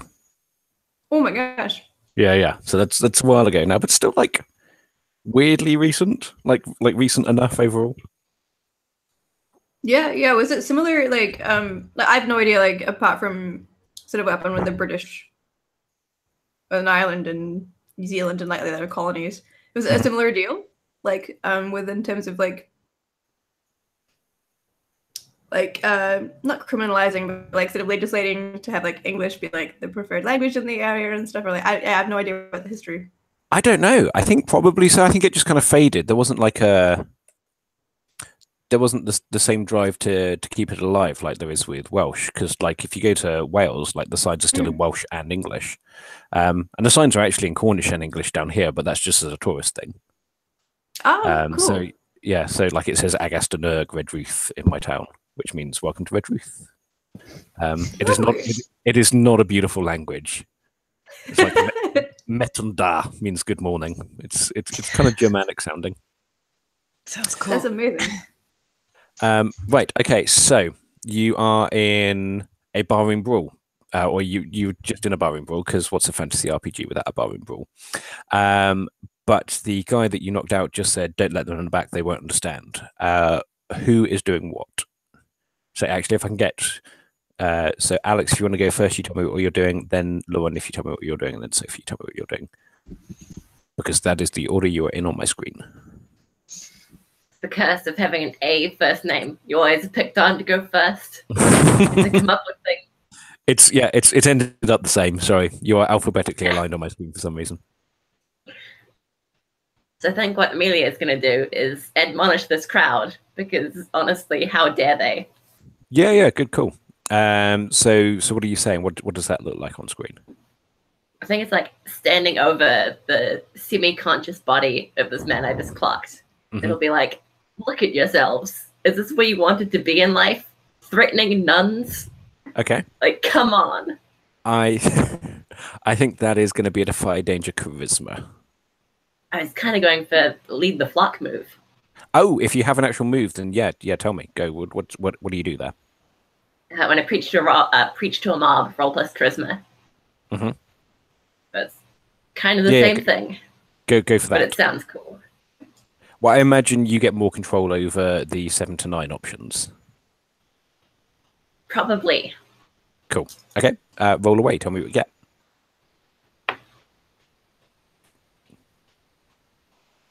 That is a 9.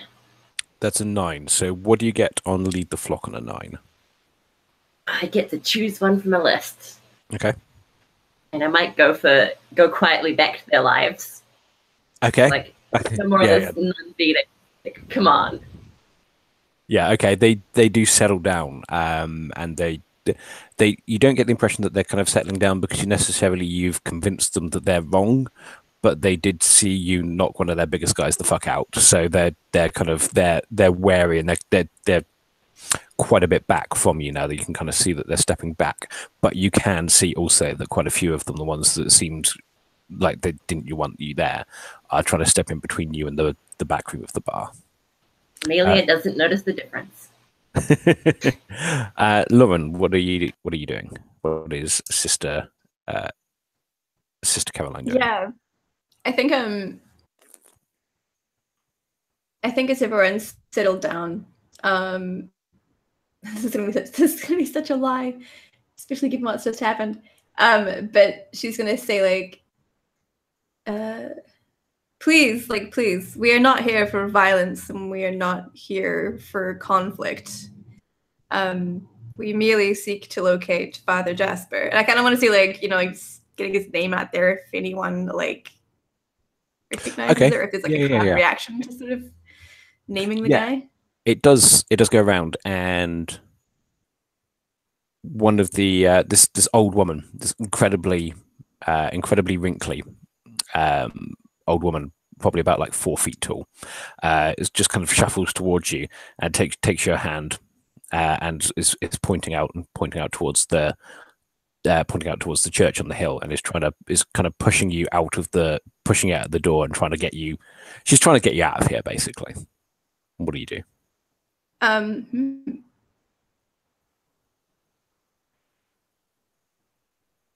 I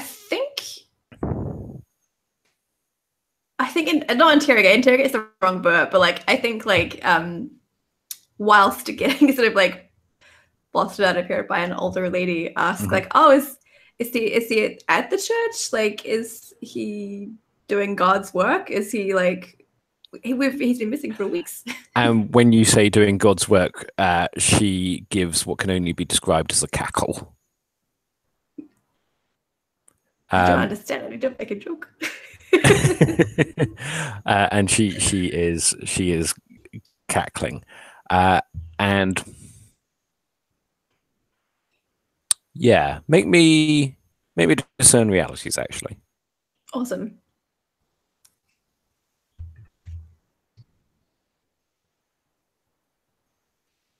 Ooh, I got an 11.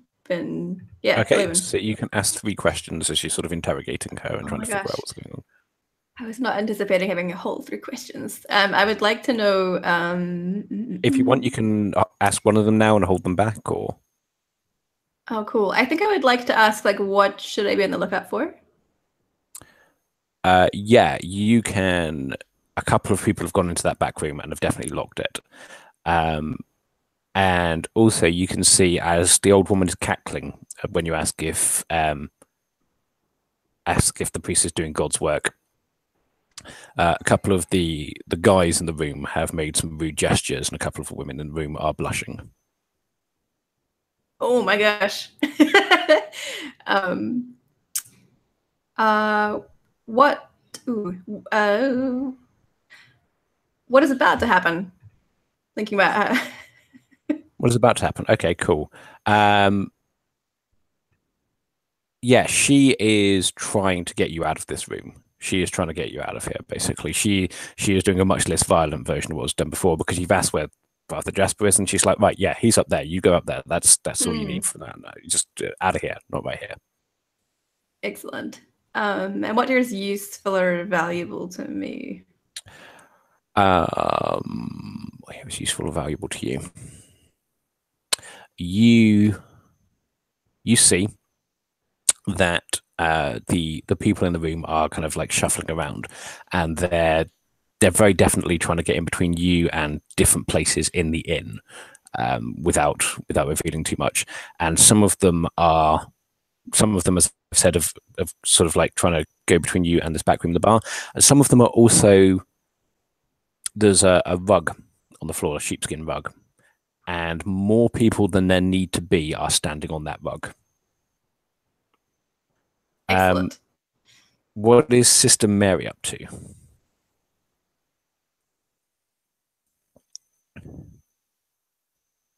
So when Amelia and Caroline are talking in what I assume is the middle of the room, and like Amelia makes people kind of back up, and Caroline's kind of like making people snicker and like look at her, try and use that as a distraction to like just get through that door. Okay. Are you trying to do it? Are you trying to like sneak in there? I think I want to be sneaky. I wanted to just kind of like push through and open it and be like, now we know your secrets, haha. But Okay, I kind of cool. want to get alone with the people in the room. Okay, I'm going to say that is going to be a Defy Danger Dex then, if you're trying to sneak past. Yeah. I could have taken the con. Actually, I'm going to be honest. I don't think you can. I don't think you Sneak are in going to be able to this. sneak, because they're all looking at you. Yeah, that's fair enough. And All right, you I'll do- and just if you push do- through it. Yeah. Okay. So in that case, if you're pushing through, you can go for the con, Okay. which actually is more advantageous to you anyway. It's better for me. But I mean, fictionally, in it the makes long more run, sense. it's not, but it fictionally, yeah. Okay, let's Because go. you're 3 battle nuns in the middle of a inn, and everyone's looking at you. Yes. So I rolled a 7, so I got a 9. You rolled a 9. Okay, cool. Yeah, you can get to the door, but you're gonna have to get rough to get through there, basically. Yeah.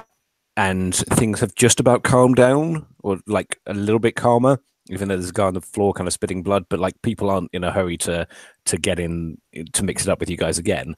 But if you want to get through, someone's going to stand in your way, and you are going to have to break them to get past. Do you do that? Totally. Okay, cool. Yeah, this big farmer-looking dude, huge beard, steps in your way. What do you do to get past him? So what I want to do is like open myself up to an attack, but just like put my thumb like in something in my pocket, bring it like gets like a little bit of like red ashy kind of thing, place my thumb on his forehead and just tell him to move. Like let him hit me. I understand I'll get hit, but that's like the payoff to like do my I am the law move. Okay, and you're doing like a little Ash Wednesday kind of cross on his head. Ash Wednesday before there was Ash Wednesday. Yes. Yeah. And just like look him straight in the eyes as he's like stay almost to try and like scare him and just be like, move. Yeah, okay, so he does put in that first punch and you just kind of like take it without flinching at all is the idea. Okay, cool. Make me the I am the law roll, see how well that goes. I'm just waiting for all my rolls to start failing. And I'm super excited for it.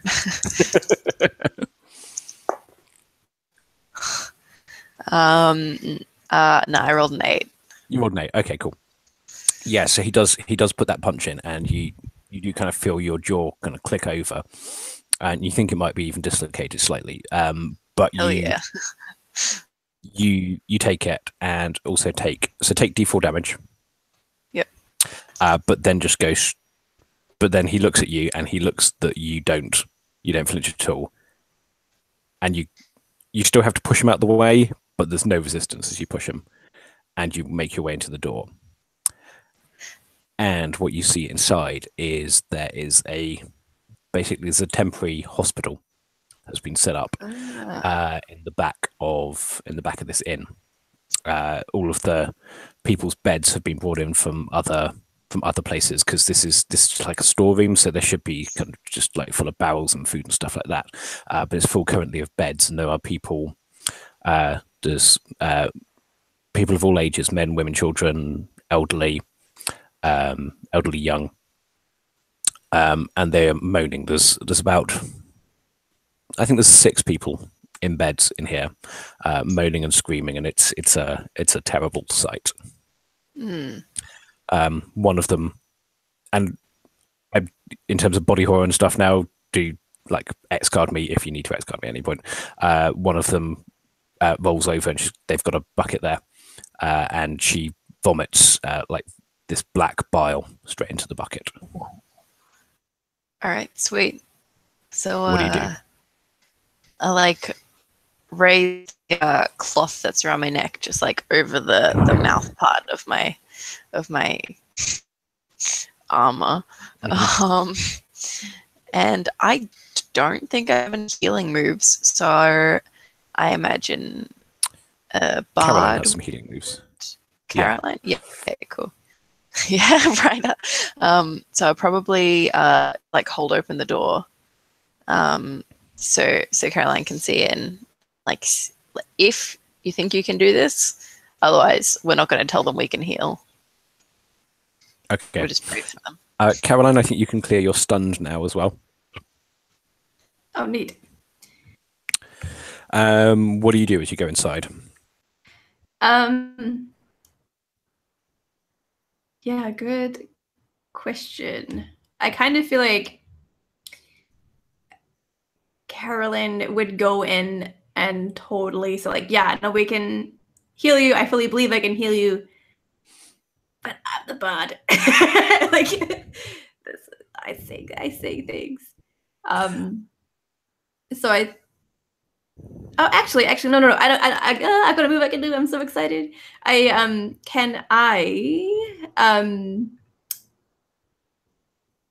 When I think she'll enter the room and take a look around. What move are you trying to trigger? I'm trying to trigger stories and legends, when you declare that you've heard tell of something or someone important named Oh, in a book, yeah, okay, song, cool. or a story. Cool. Go for it. And I think she's going to draw upon her the hymns that she's learned throughout her life.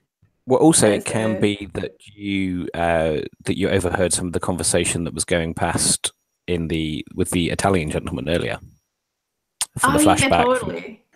Yeah, that's Because that's excellent. related. And the Vatican. Yeah. Yeah, totally. I'll draw upon that. do I'll flashback Do you have to roll for that? I think I do. I think it's an intelligence roll. It's intelligence roll. Okay, so roll plus 1. Oh, excellent. Oh, cool. I got a 12. Okay, what'd you get on a 12 for that? A 10 plus.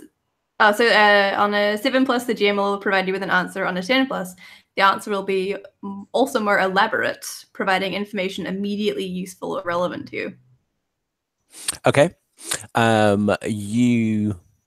We do a flashback to the Abbey, to Buckfast Abbey, and the Sister Mary and the abbess are talking a little way off, and the Italian guy walks past them, and as he walks past them, he walks past you as well, a little bit further down the corridor, and you do speak Italian.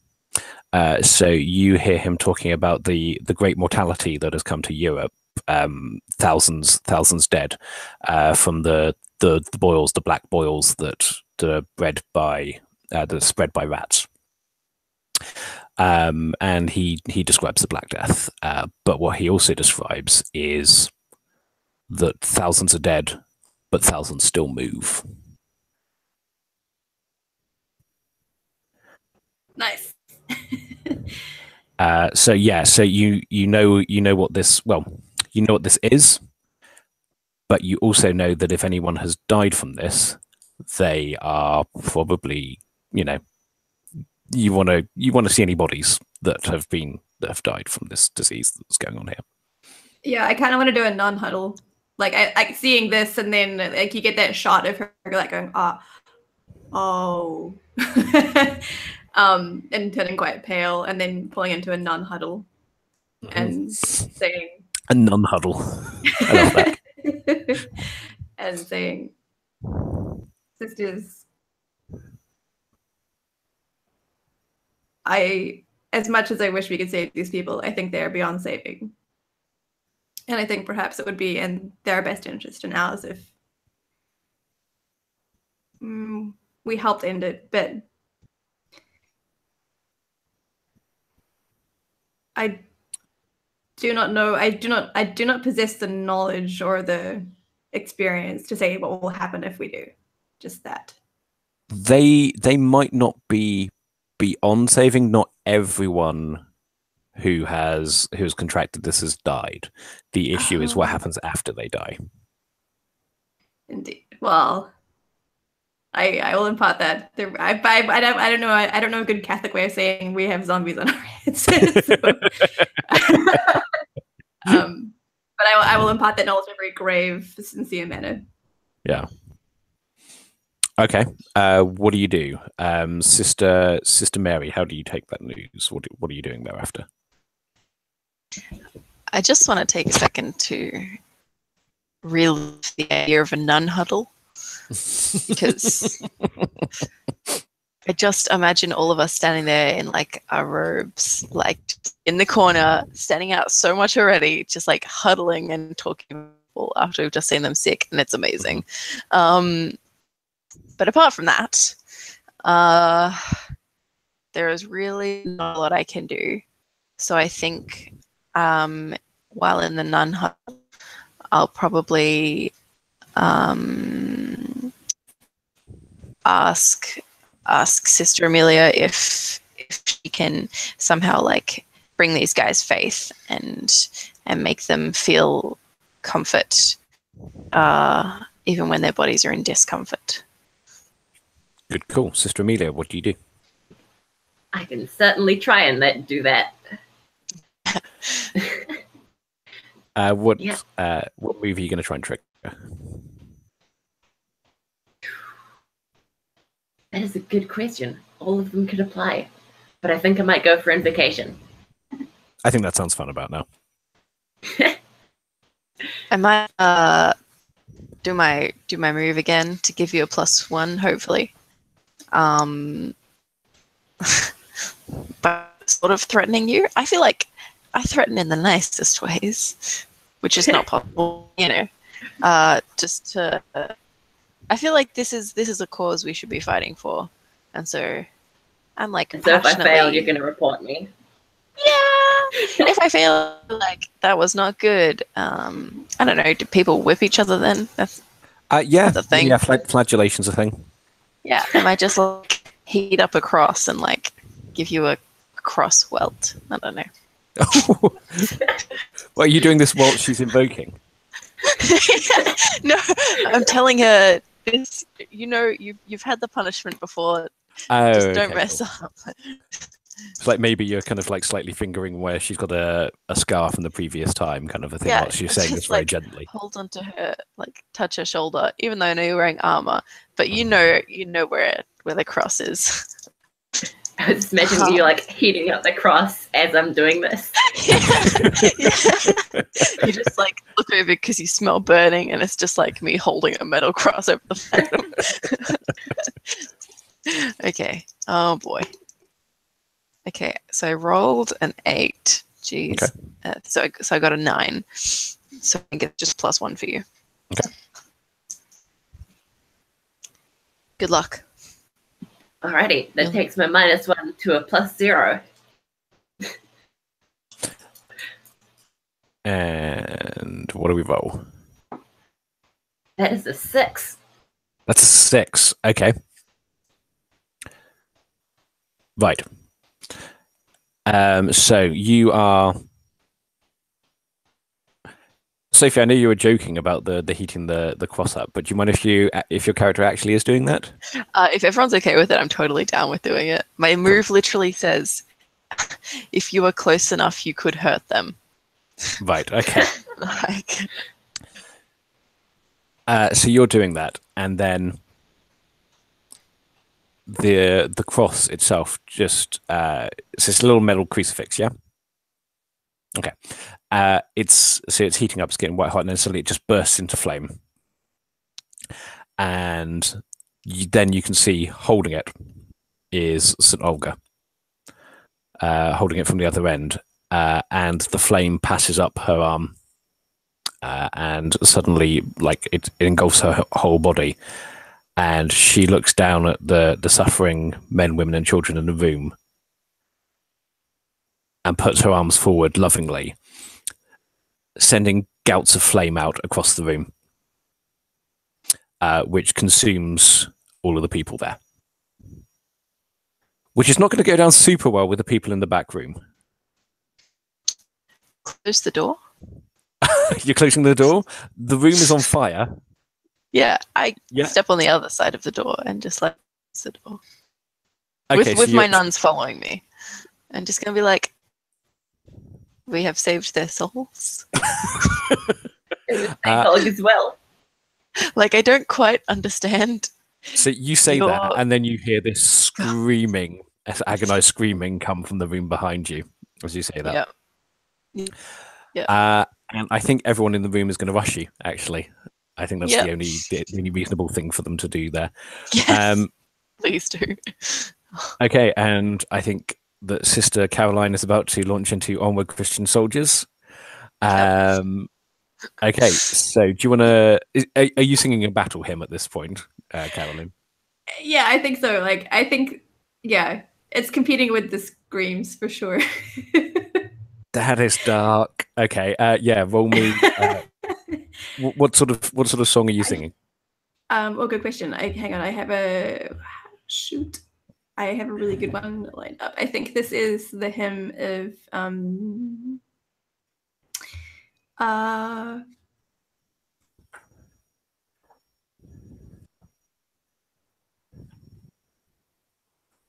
I lost one that I wasn't going to use, but let's say Ave Verum Corpus, since corpus is like body, right? That's appropriate. Yeah, awesome. Okay, roll your charisma. Cool.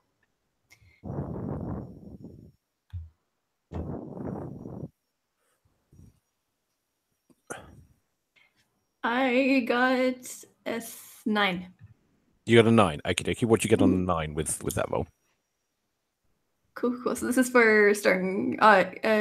Sorry, which move am I triggering? I I thought assume it was magical music. Oh yes, perfect. Yeah. So on a 7+, you hold the attention of every intelligent creature that can see or hear you until the performance is completed, or until something happens to break their attention. Choose one, and then the list is a member of the audience becomes enraptured with you. The GM will tell you who, or one or more of the members of the audience gives you gifts. The GM will tell you what, or a member of the audience requests your services. Okay, so they were about to charge, and you start singing, and they all just kind of like just stop, dumbfounded where they are. That's awesome. However, the room is still on fire, or like the whole inn is going to be on fire soon because the back room was on fire.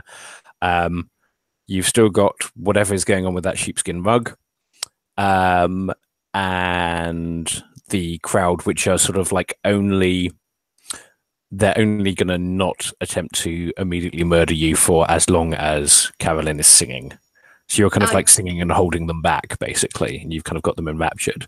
But it's not that they've just suddenly decided not to. It's that these words are kind of like freezing them in place. I like to think you get that shot of like the door out was shut and it's got like the amber glow of like fire. Yes, yeah, in yeah, the yeah. background, and Carolyn's like standing in front of it, singing to them. It's like it's becoming more and more ambery. Yes. So, Sister Amelia, what are you doing? Geez. Rug. Probably important. Throw it open. See if there's anything cool there. Okay. You're going to have to push past some people to get to that. That's going to be a. Let's see. That would probably be a strength to push them out of the way, basically. Sweet ass. That is a 10. That's a 10. Okay, cool. Right, yeah. So you just bash these people out of the way, and as they fall backwards, they don't even look at you as you throw them out of the way. They're still looking at Carolyn as she's singing, even as they fall to the floor. And because they're not looking where they're going at all, like you can see that one of them falls really awkwardly and breaks their arm as they go down because they're not even trying to stop themselves. They just fall like pins. And you throw back the rug, and there is a chained trapdoor. Heavy chains across it. What do you do? Oh, geez. Any help from Sister Mary? Sister Mary? Just I mean, I guess open that trapdoor. Yeah, the two of you can go at it together if you want. Yeah. Amelia, you have the higher strength, I think, but if Sister Mary wants to roll strength as well to aid, you can do that. I can try.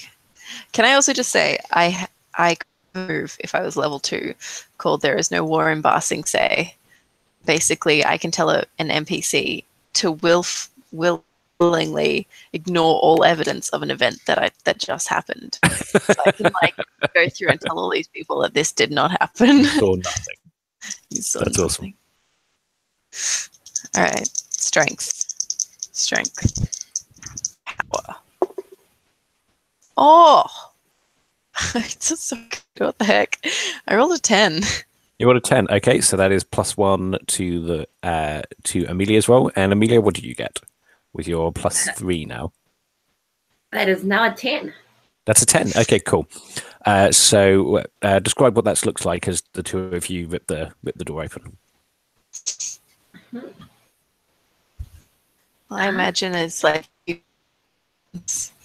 I just kind of like stand behind you and like we're playing religious characters, so I just like put my hand on your shoulder and you just like feel and land. Okay, the chains feel slightly lighter. I'm not doing anything, but I am the leader, and I will probably like this. Like hell that I am. As Amelia was like gripping the chains and feels his hand on her shoulders, like this instant fear, and like just jerk up and like rip off. Oh god. Yeah. Not again. And you intended it to be encouraging, but it was actually just terrifying. And yeah, you rip this off, and the chains fly everywhere, and this huge swarm of flies, as soon as you do it, just flies straight up, just like way too many flies all at once, and there is this utterly disgusting stink. And you realize now that you could smell this as soon as you came in, but it was kind of like muted. But now there is just this charnel, bad meat smell. It smells like an abattoir down there. What do you do? So this is where they're putting their dead. I'm going to Yes. very calmly suggest, as in my hand is still on your shoulder, I'm going to like push it away if I can. I may not. Gonna like close the trapdoor, put the like sheep or whatever it is back over. Just like turn around calmly to Caroline and just be like, it's time to leave this place and let it burn. Just walk out the front door. Just You're not even going down there. Okay, cool. Nah. I think that's very sensible. However, it is now not chained. Okay, I see. I mean, you kind of I like was hoping it just burned. are you all backing out of the inn altogether? Then I'm guessing. Yeah, Carolyn's doing it while singing, which to me is like a horrifying Yes. thing. Yeah, and I think this is like you're struggling to keep up the song at this point because like there were people burning there, the thing is burning down. There's this god awful smell. This is pretty much the worst place that Caroline has ever been, and she has to keep up this song. And she knows actually that if she keeps up this song for too long, the people in there are going to burn. Like she is going to keep them there, and they are going to burn. So does she keep doing it? I think she's crying is like I think you get like the nice like single tear as she's doing it because she's internalizing that she wants to save her sisters, but acknowledges that it might risk harm of sort of innocent people who, while have not been the most hospitable, as far as she's aware, have not sinned or done anything bad. Yeah. So she will keep it up as long as to save her sisters. Okay. You how far back are you going to go before you drop the thing? I think like until the indoor shuts. I just like the scene of singing and then like the door, we pull the door like slam shut. Maybe like bar it or something. I don't know if we can do that. Yeah. The bar would be on the inside, wouldn't it? But yeah. you could try and a chair in the way. Yeah, block it somehow. As we leave, you just like pick up a chair as you're singing. Just That's horrifying. Oh my god. Yeah. And yeah, you do. Yeah, you bar the door from opening. Yeah. I also imagine like, as you realize, like as you're picking up the chair, like your song kind of like instead of turning into like a happy thing, it's like a kind of like goes onto like a sad note and just like start crying from it, and like instead of a nun, we just like both put our hands on your shoulders because like it's too hard to do alone. So like this isn't just your decision; it's something we're all doing together. We all decided on this murder. Exactly. We all just killed a bar full of people. Oh no, that was the whole town. That's the darkest dungeon world I've ever done. I don't think I've ever done a game with Alex. I haven't played with you before, but for some reason with Lauren and Sophie, the games always end up super dark. Okay, so you are. Oh, okay, so you're backing away. Which way are you heading? Were I we think perhaps- told where the priest was? Did someone point? Yeah, I The think old lady Carolyn, pointed that he was up on the hill. Then Carolyn may like raise her hand to the church and say, like, Okay. that's her. Cool. So you're heading up that way? Okie dokie. You're heading up, so you start heading up that way. And as you're going, you start hearing screaming from the inn, which you were kind of expecting to hear, except for you hear smashing and screaming and things being thrown around basically, and someone comes literally crashing out of one of the windows. And it was the guy that beckoned you in the first place, and his body is snapped in half. What do you do? I think instead of just going straight to the church, I'll like tell the other they can keep going to the church. I'll meet them there and just like kind of sit in front of the church, like maybe draw like a circle around it with like symbols, and just like just start praying for a bit. Just okay. Make sure. Okay, so you're going to face off against whatever is here by yourself and send the other two up to the church, yeah? Yep. Okay. Amelia and Caroline, you going along with that? Sweet. Okay. I'm afraid not to. Okay.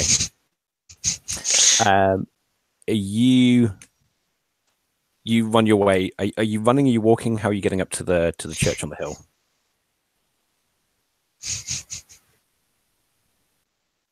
Amelia, how are you getting up to the church on the hill? Yeah, let's go for fast. Okay, go for like a nice jog. Cool. Right. So the two of you are running up. I'm imagining you're having to sort of like pull Caroline, because she's kind of strikes me as the most innocent of the three of you, and she's just had to do something terrible. So you're kind of dragging her up there, and you can see that there are lights on up at the church, and you're heading that way. You can also see that there is there's a stream that's coming down from the church, and that kind of strikes you as odd because there's no kind of like obvious water source up there. But as you're making your way up this hill, your feet are going like deep into the ground. It's like it's kind of like boggy. It's much boggier than you would expect. And you look down and you can see in the moonlight that there's the mud is just jet black, and there is something oozing and bad coming down from the church. Sister Mary, the crashing and roaring and screaming from inside the inn is getting worse, and the door, in fact most of the wall, just kind of like crashes open, and standing there silhouetted by the burning building behind it and the burning and broken bodies of the people in there that you met is all of the people that have died since the plague came here. Have been, as you suspected, they've been dumped down into the fruit cellar.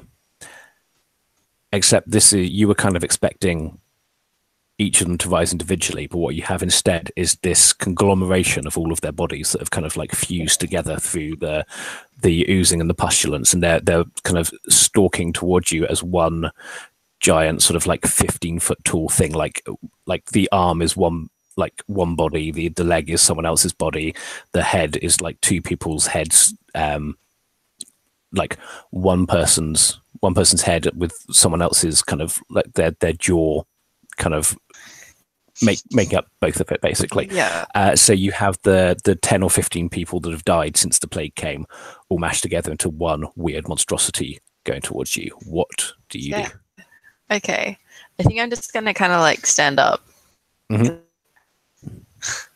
What the heck? Consider my options. Then take out the pieces of longsword that shattered and placing it on the ground so it like walks over it.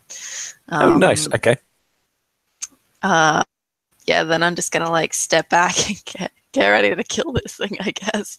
Okay, I am gonna say defy danger, intelligence for quick thinking on the trap.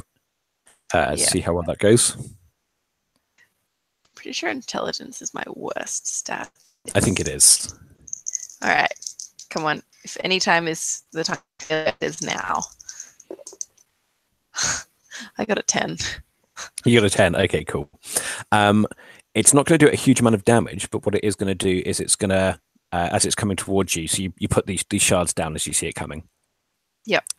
And it's kind of stumbling its way towards you, and its leg, and you see that the foot of its leg is actually it's a dog, and it kind of steps forward towards you and sticks on the larger shard of the sword, and it's kind of trying to get forward towards you, but it's stuck and it can't move. Yes. So what do you do? Crossbow. If it can't come to me, I'm just gonna like switch out my Oh, short sword. nice. Okay, roll me a volley.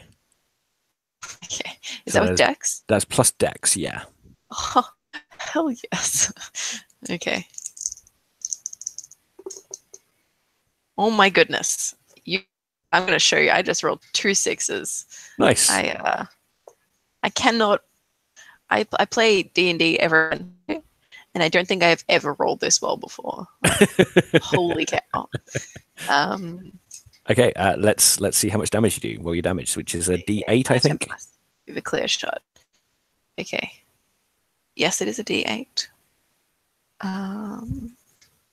Okay, so I don't have to choose any of the options, right? No, you don't get any of the bad options. Okay. Have you seen Jurassic World? Not yet.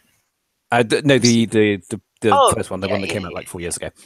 Yeah. This is a weird thing, but near the end, Chris Pratt is sort of like going around the monster, just like doing circles around it whilst it's trying to eat him, and just setting off shots with his rifle. And I'm getting kind of that vibe, but much squishier. Yeah. Totally. Okay. What damage did you do? I rolled a 7. You rolled a 7. Nice, good stuff. Okay, we will cut back to Amelia, and yes, we've got 100% more, 200% more pass, absolutely.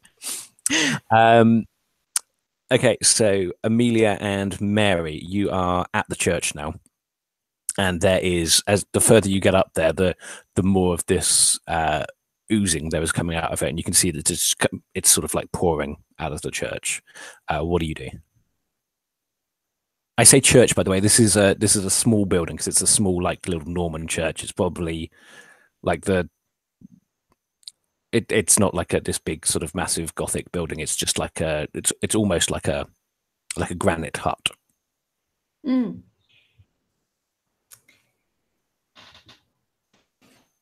Is it going to be hard to like wade through? No, you can go through it. It's mostly there just for effect. Will you carry me, Sister Amelia? Of course. Oh, Thank you.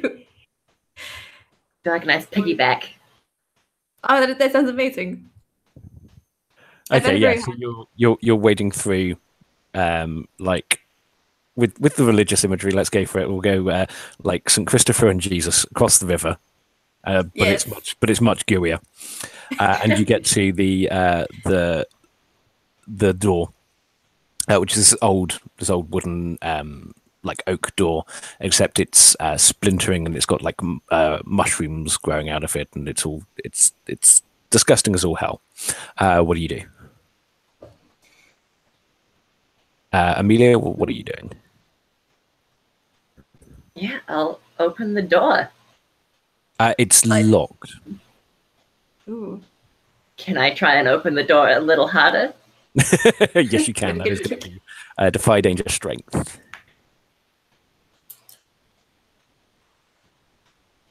That is a 7. That's a 7. Okay. While still carrying you. Yeah. Okay.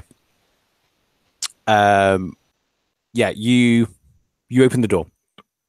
But it's you. What were you doing? Were you shoulder barging it? Were you kicking it? How were you getting through? Yeah, shoulder barge sounds good.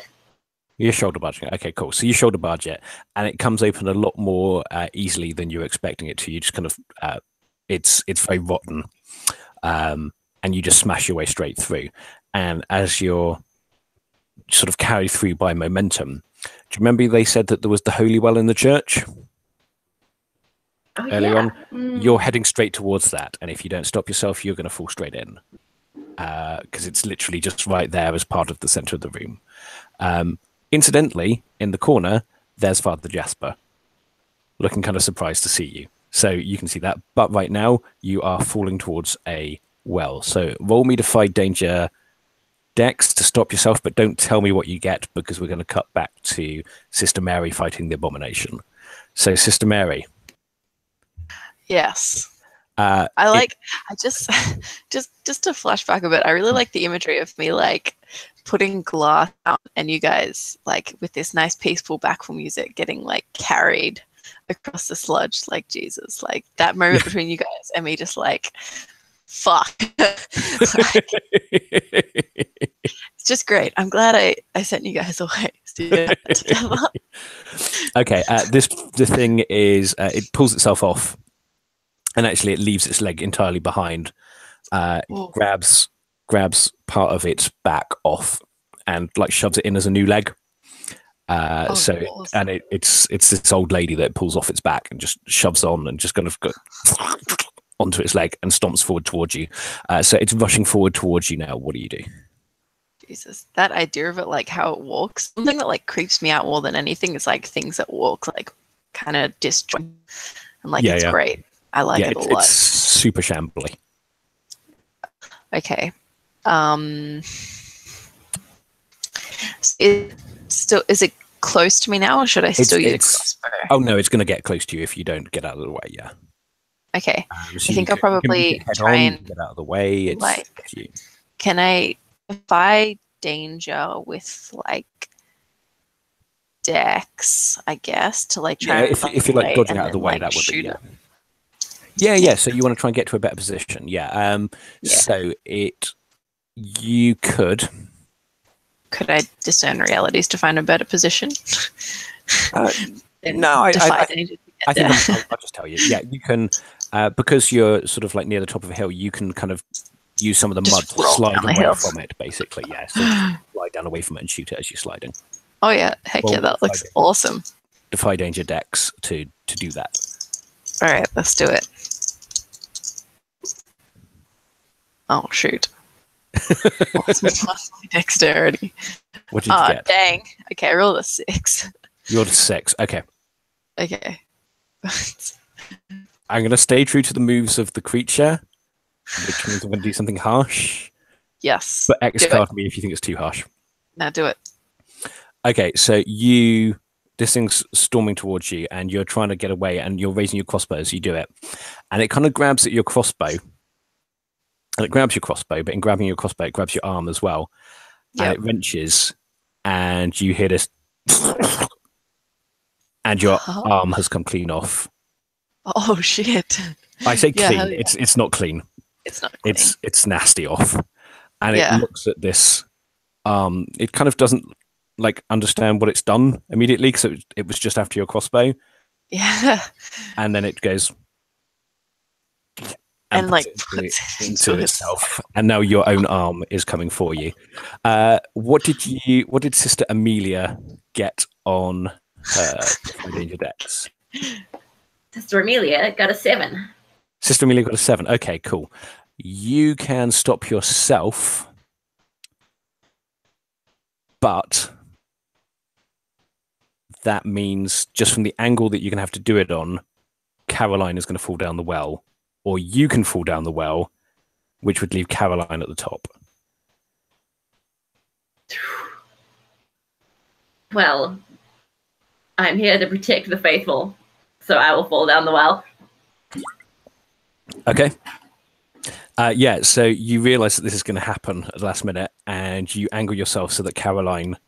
Well, I think you kind of throw Caroline to the side, and then you can't stop yourself before you hit the well, and just kind of barrel straight into it and fall down, and you can feel this sort of darkness come all around you as you're tumbling down.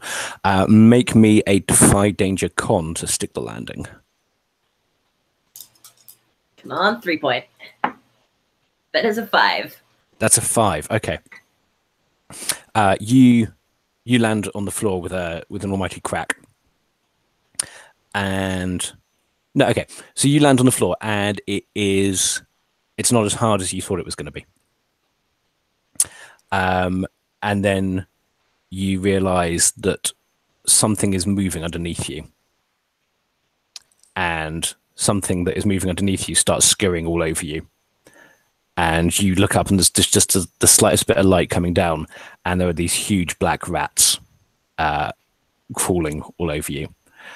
Sister Caroline, what are you doing? You're in a room. You've just been thrown to the side. There's Father Jasper in the corner. I think initially, Sister Caroline is like lets out a real hideous shriek, which is like different to how she knows these sounds when she projects her voice. And then we'll just like immediately go to the well and like yell down for her sister before she talks to Jasper. Like, okay, yeah. What do you yell down there? I think she just lets out a horrific shriek of like Amelia that sort of Okay, cool. echoes down the Cool. well. Amelia, what do you say? You're covered in rats. After like some fierce cursing, Amelia will say, "I'm fine. I'm fine." Oh, thank Jesus. I Um, thought you were dead. the rats are they are clawing at you and they are biting you. They are only rats, and you are not, you're not fighting down a giant conglomeration of undead corpses. But what are you doing as they crawl all over you?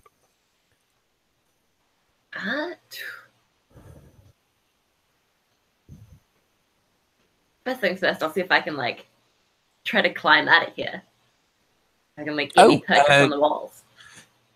Yeah, I reckon you can climb out of here. You are going to take some damage from the rats if you don't deal with them first. Are you happy with that? Yeah, why not? They're just rats. Oh, use your spike knuckles. That's a nice idea. Okay, make me a defy danger strength to climb up there. That is a 10. That's a 10. Okay, cool. So yeah, you just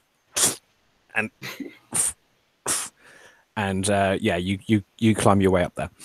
As you're climbing your way up there, the closer you get to the top of the well, you notice that there's almost like a spongy disconnect. You're expecting to go straight into like stone, but there's kind of like a spongy disconnect. And you look at the walls of the well, and there's something sort of pink and fleshy that's spread all along them. But you don't have too much time to think about that as you pull yourself out of the top, because fuck it, there's rats all over you. And we're going to cut back to Sister Mary. Sister Mary, you just lost an arm. What are you doing about that? I think I'm probably not strong enough to just like shove my sword in there and like use it as a new arm. So I'll probably just like grab my now stump as I'm like falling down this hill and try and like pack it in and try and dry some mud on it to like stop the bleeding as much as I can. Nice. Yeah. And then like as this thing is coming down, I'm just going to like take out this tiny little dagger and just like get ready to get, it doesn't say, oh no, one dagger. Okay, yeah, and just get ready to like kill it. Okay, cool. Yeah, it is. It's screaming down the hill towards you, and as it comes down towards the hill towards you, every mouth on every body opens all at once, and they all start screaming in unison. Make me a hack and slash. Yep, I had a feeling. I'm kind of interested to do one of my moves. Oh yeah. If you have something else, let me know. Unrelenting. Oh, I don't know why I thought I saw it in there. Yeah. I think unrelenting absolutely. Because it sounds pretty cool, and I take damage from it, which is awesome. So you take damage instead of a debility, isn't it? So I ignore all those and injuries until the moment before you accomplish your immediate goal. Until then, you take action as if you were perfectly fine. Nice. That's and perfect. If I'm standing, you will not fall. One of my allies gets +1, but they're not. Yeah, so I don't think that works. Cool. Yeah, but I think mechanically. Through Jesus, I will give you +1. Yeah, exactly. All right. Just your inspiring presence. Yeah.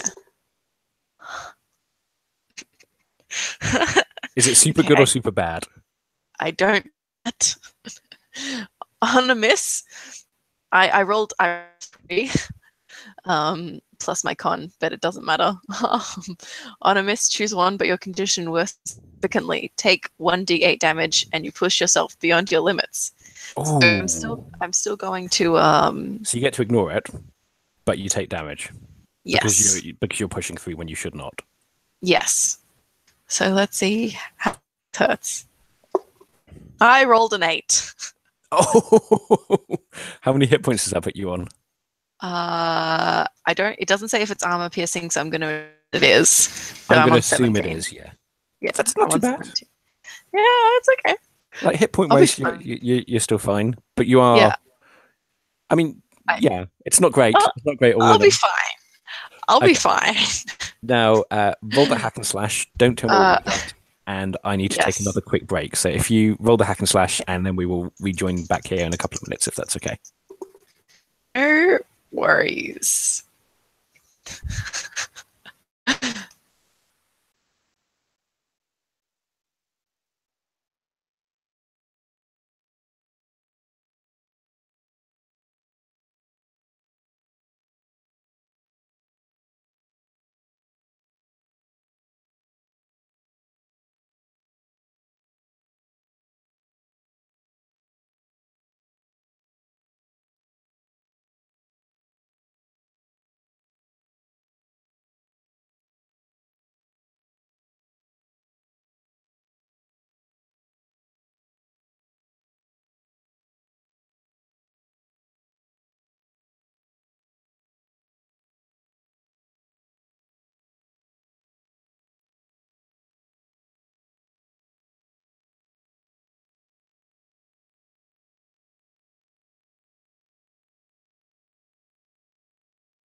This turned super gross. I'm so happy. Yeah. Me too. I don't want to say I'm ready to die. What was that? Sorry? I said I don't want to say I'm ready to die. Okay, so back at the top of the hill, as this thing is bearing down on Mary, and we will cut back to her in a sec and find out what happened. But up at the top of the hill, Sister Amelia and Sister Carolyn have Father Jasper cornered in the corner of this small Norman church.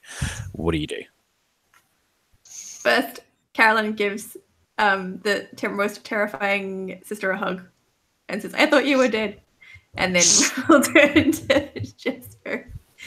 How's he looking? Is he looking like, normal Jasper? Or normal human Jasper? Yeah, he looks human. He also... Well, make me a discern realities. Oh, cool.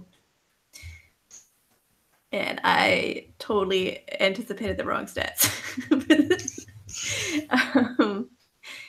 I got a 3. Yeah, I don't. He looks fine. He just looks like regular old Jasper. You got a 3. Okay. You don't notice anything wrong with Jasper because as you're hugging Amelia, your hand strokes across the back of her neck, and you feel that she's been bitten there by one of the rats, and you can feel that the back of her neck is already pulsating, and a boil is forming there. She jokes backwards. I know it's not that quick in real life, but it also doesn't create zombies in real life. It's fine. You can do anything. It's fantasy. And yeah, there is a pulsating boil on the back of her neck, like about the size of about kind of like that size. Ooh. What do you do? Yeah, she jerks backwards like as soon as she feels it, and then gasps and says like, "Oh, your sister." What do you tell her? I think. Yeah. I think she grabs Sister Amelia's hand, if that's okay, and then guides it to like the back of her neck. Okay. Sister Amelia, you kind of realize what this means. What do you do?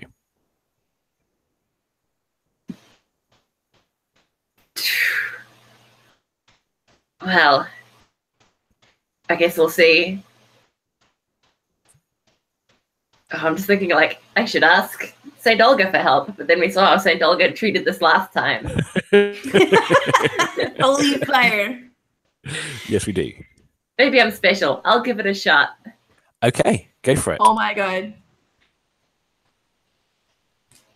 Just a little fire. What can happen? What are you doing to call St. Olga at this point? Because earlier you dipped it into a little bit of Caroline's blood. What are you doing right now? I think I'll pierce the boil with the bone this time. Yes. Okay, roll.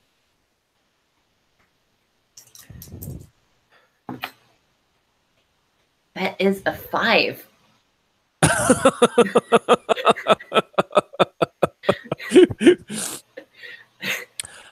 I am going to decide what that means in a sec. Nice. So, Sister Mary, how did that roll go? Got an 8. You got an 8. Okay, an 8's good. Yeah. Yeah. It's good. You do your damage, and it does damage to you. Yeah, I'm just thinking about piercing this boil and what your god is going to do with this shit roll. Oh, boy. You're going to be a little boy after this. Okay. Oh, on an 8, and then it slid over to a 5. Oh, okay. So you have done. So that's 12 points of damage so far, isn't it? Okay. And as it slams into you, and it sends you. Yeah, it slams into you with its full force and sends you flying back into the water. Yeah. And onto the rocks of the water. Take D10 plus 3 damage. But I'm still standing. You are? You are. Yeah.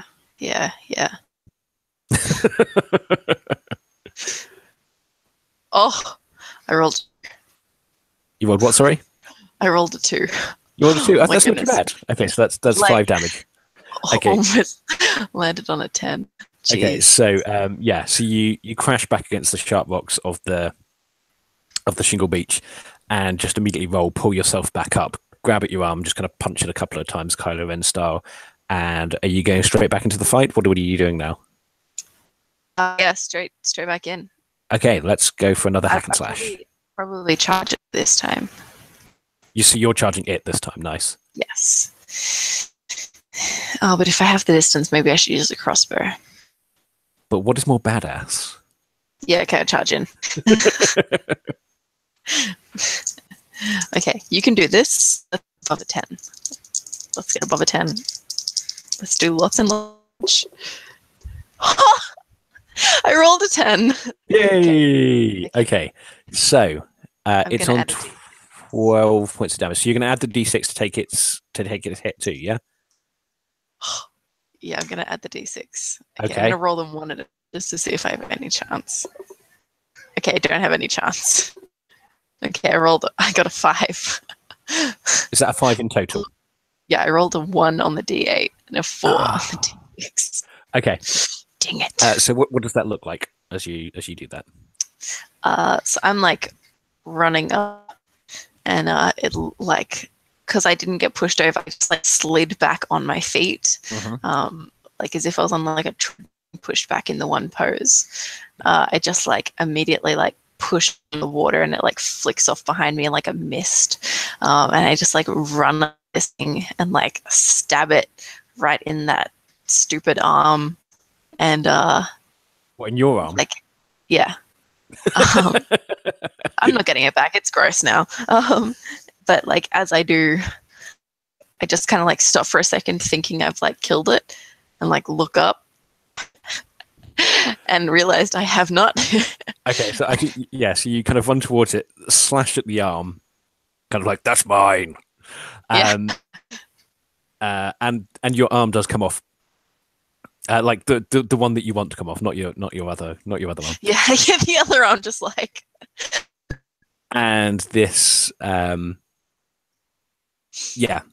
where it attached the arm to you, to it. Sorry, it's left this kind of gaping hole, and throughout this gaping hole, just this putrid slime all over you, doing another D10 plus 3 damage.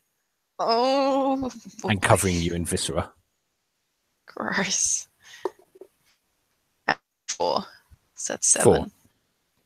4. Okay, yeah, and you can feel this kind of toxic sludge kind of all over you. Okay, so you just rolled a 5, Sister Amelia. You pierce this boil with the bone of a vengeful saint, and you feel it go. And you did this quickly. You did this more quickly than you should have done, and with more force than you should have done. And you feel it go through the boil, and it bursts the boil, and the stuff comes out. But then it kind of keeps going, and it goes all the way into the back of your neck, and you can't get it out. And then you feel this kind of pulsating force moving through you. And for a moment, you fear that it's the disease and the curse. And then, Carolyn, as you look up into Amelia's eyes, Amelia is not there anymore. And there in the flesh is St. Olga of Kiev, who has taken over Amelia's body. Excuse me a sec, I just need to say hello to someone.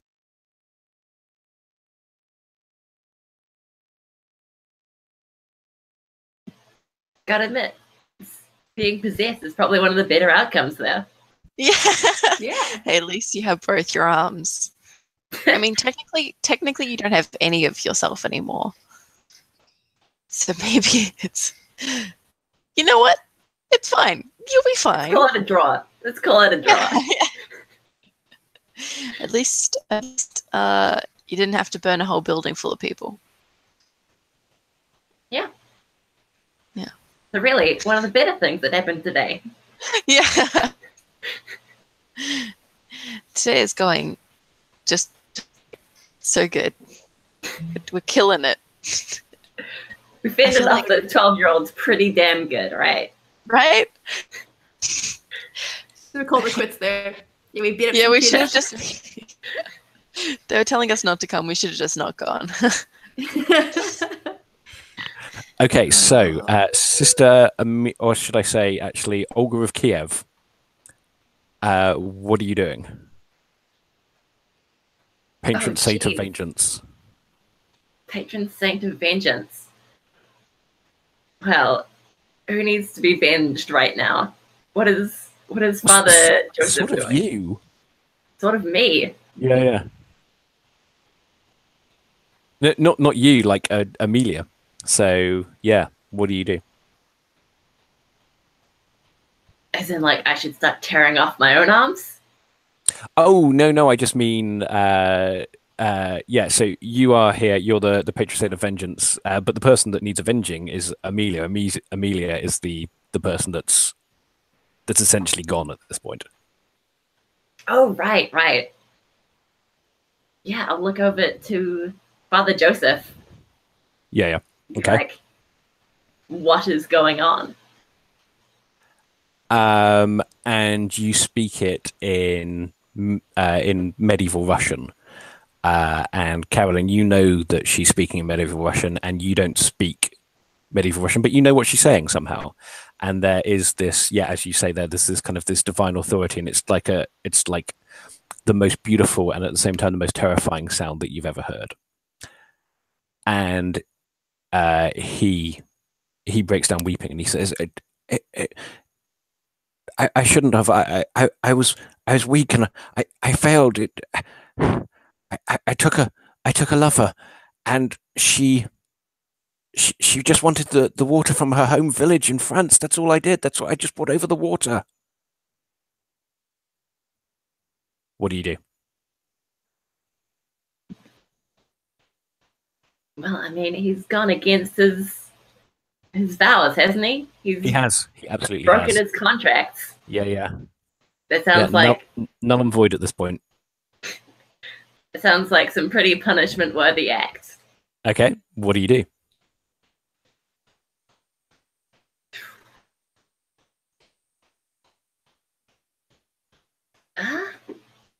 That is a very good question. I'll like grab him by the collar, like shove him up against the wall, and be like, "How do you fix this?"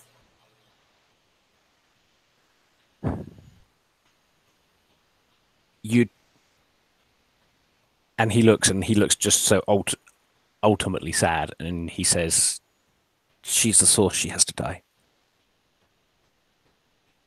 Where is she? When she turned, I hid her down the well. I just wanted to keep her until I could make things better, but I can't make anything better. I can't. It's my fault. What do you do? Sounds like we need to go back down the well. And I'll bring Father Joseph with me. Okay, you leap carrying Father Joseph down the well, and no, I think you throw him down first, and he just kind of, and then you float down gently with this kind of with your robes billowing and this kind of divine light all around you. What does Caroline do? Well, I just think Carolyn's watched this whole exchange, just like jaw drops, like, Is she going to follow down too? I think that is her duty, right? Like, this is her patron, and she will support her patron. Yeah. You're literally meeting your patron saint. Yeah. Not even in like a vision or something. Okay, cool. So I guess you're going to climb down afterwards. Yeah, I'll try. Okay. I'm going to well. say a defy danger strength. Oh, okay, you're kind.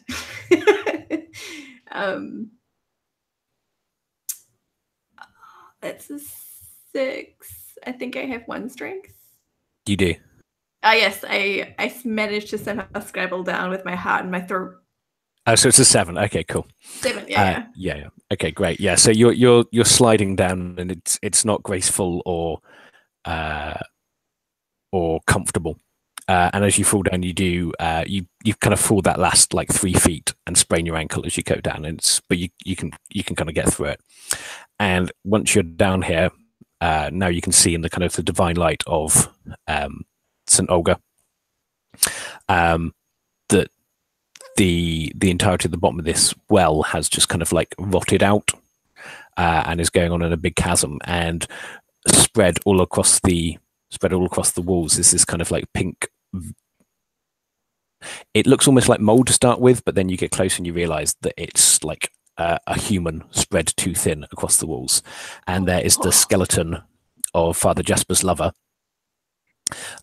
with up kind of trapped up against the wall with what used to be its skin kind of pinning it there, with only its intestines still writhing about. It looks kind of like that. Okay, and we will cut back to Sister Mary, who is facing down at an abomination covered in its putrid guts. Yeah. I think this is going to be the last roll one way or another. I How does it really go? hope so for my sake. How does it go? So I'm going to just muster everything that I have, and I'm just gonna kill it. I'm gonna kill it. You're going to kill it. How are you going to kill it? What's your plan? Will I match the power of its bile force me back? So probably at a place where I can volley. Yep. Yeah, I think so. So I reckon I'm just gonna try and volley it. Okay, so weakly holding up that crossbow Yeah. with as much aim as you can. Oh, do I still have a crossbow? Yeah. How about when I stabbed the hand that was holding the crossbow, as the hand fell, the crossbow also fell. Oh, so you get your crossbow back. And then it I like so that. you pick that up from your own arm, which is now on the floor, Yeah. as it's bearing down on Right. you. We'll go with that. Okay. Okay, I rolled an 8. That's fine. Okay. So you can... I mean, crossing off one ammo is pretty inconsequential at this point, so you can just do that. Yep. Okay, roll your damage. What do I have to get? How much damage have you done to it so far? It's about 16, wasn't it? 12, and I did 5 the other time, so I've done 17. You don't have to do very much. Roll and tell me what you get. Oh, I got a 4. You got a 4. Okay. This thing is roaring and bearing down on you. You pick up the crossbow from your own severed arm and raise it weakly, shoot, and you get it straight in what it's made its own head. And it sticks there and just falls back onto the ground.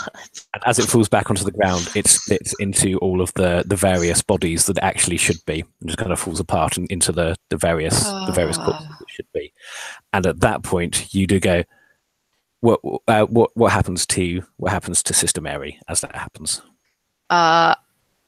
So I am. Because I'm guessing unrelenting is ends at that point. Yep. So once my task is completed, the adrenaline stops, my arm is gone.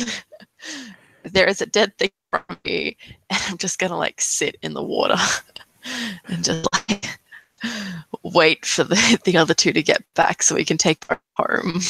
Okay. And as the water laps all around you, and you become very conscious that you're bleeding from where your arm used to be, I'm gonna say roll last breath.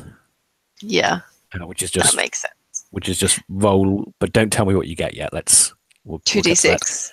It's 2d6, just flat roll, but don't tell me what you get. Okay.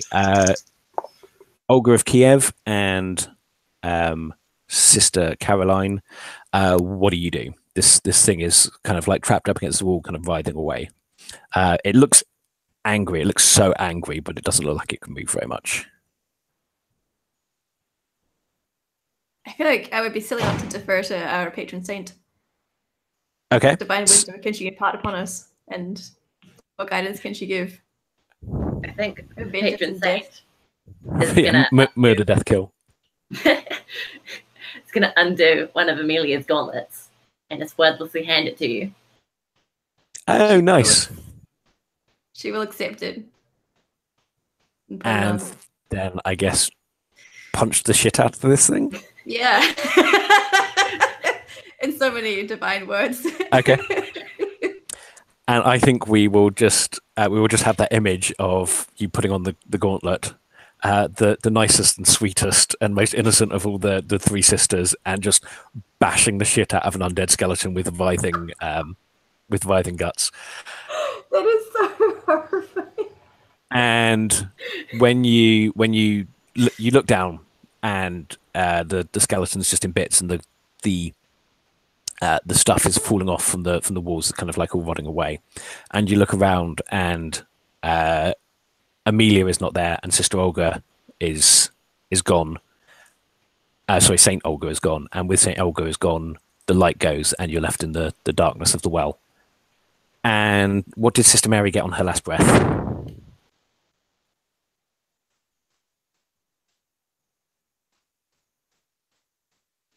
Sophie, I can't hear you.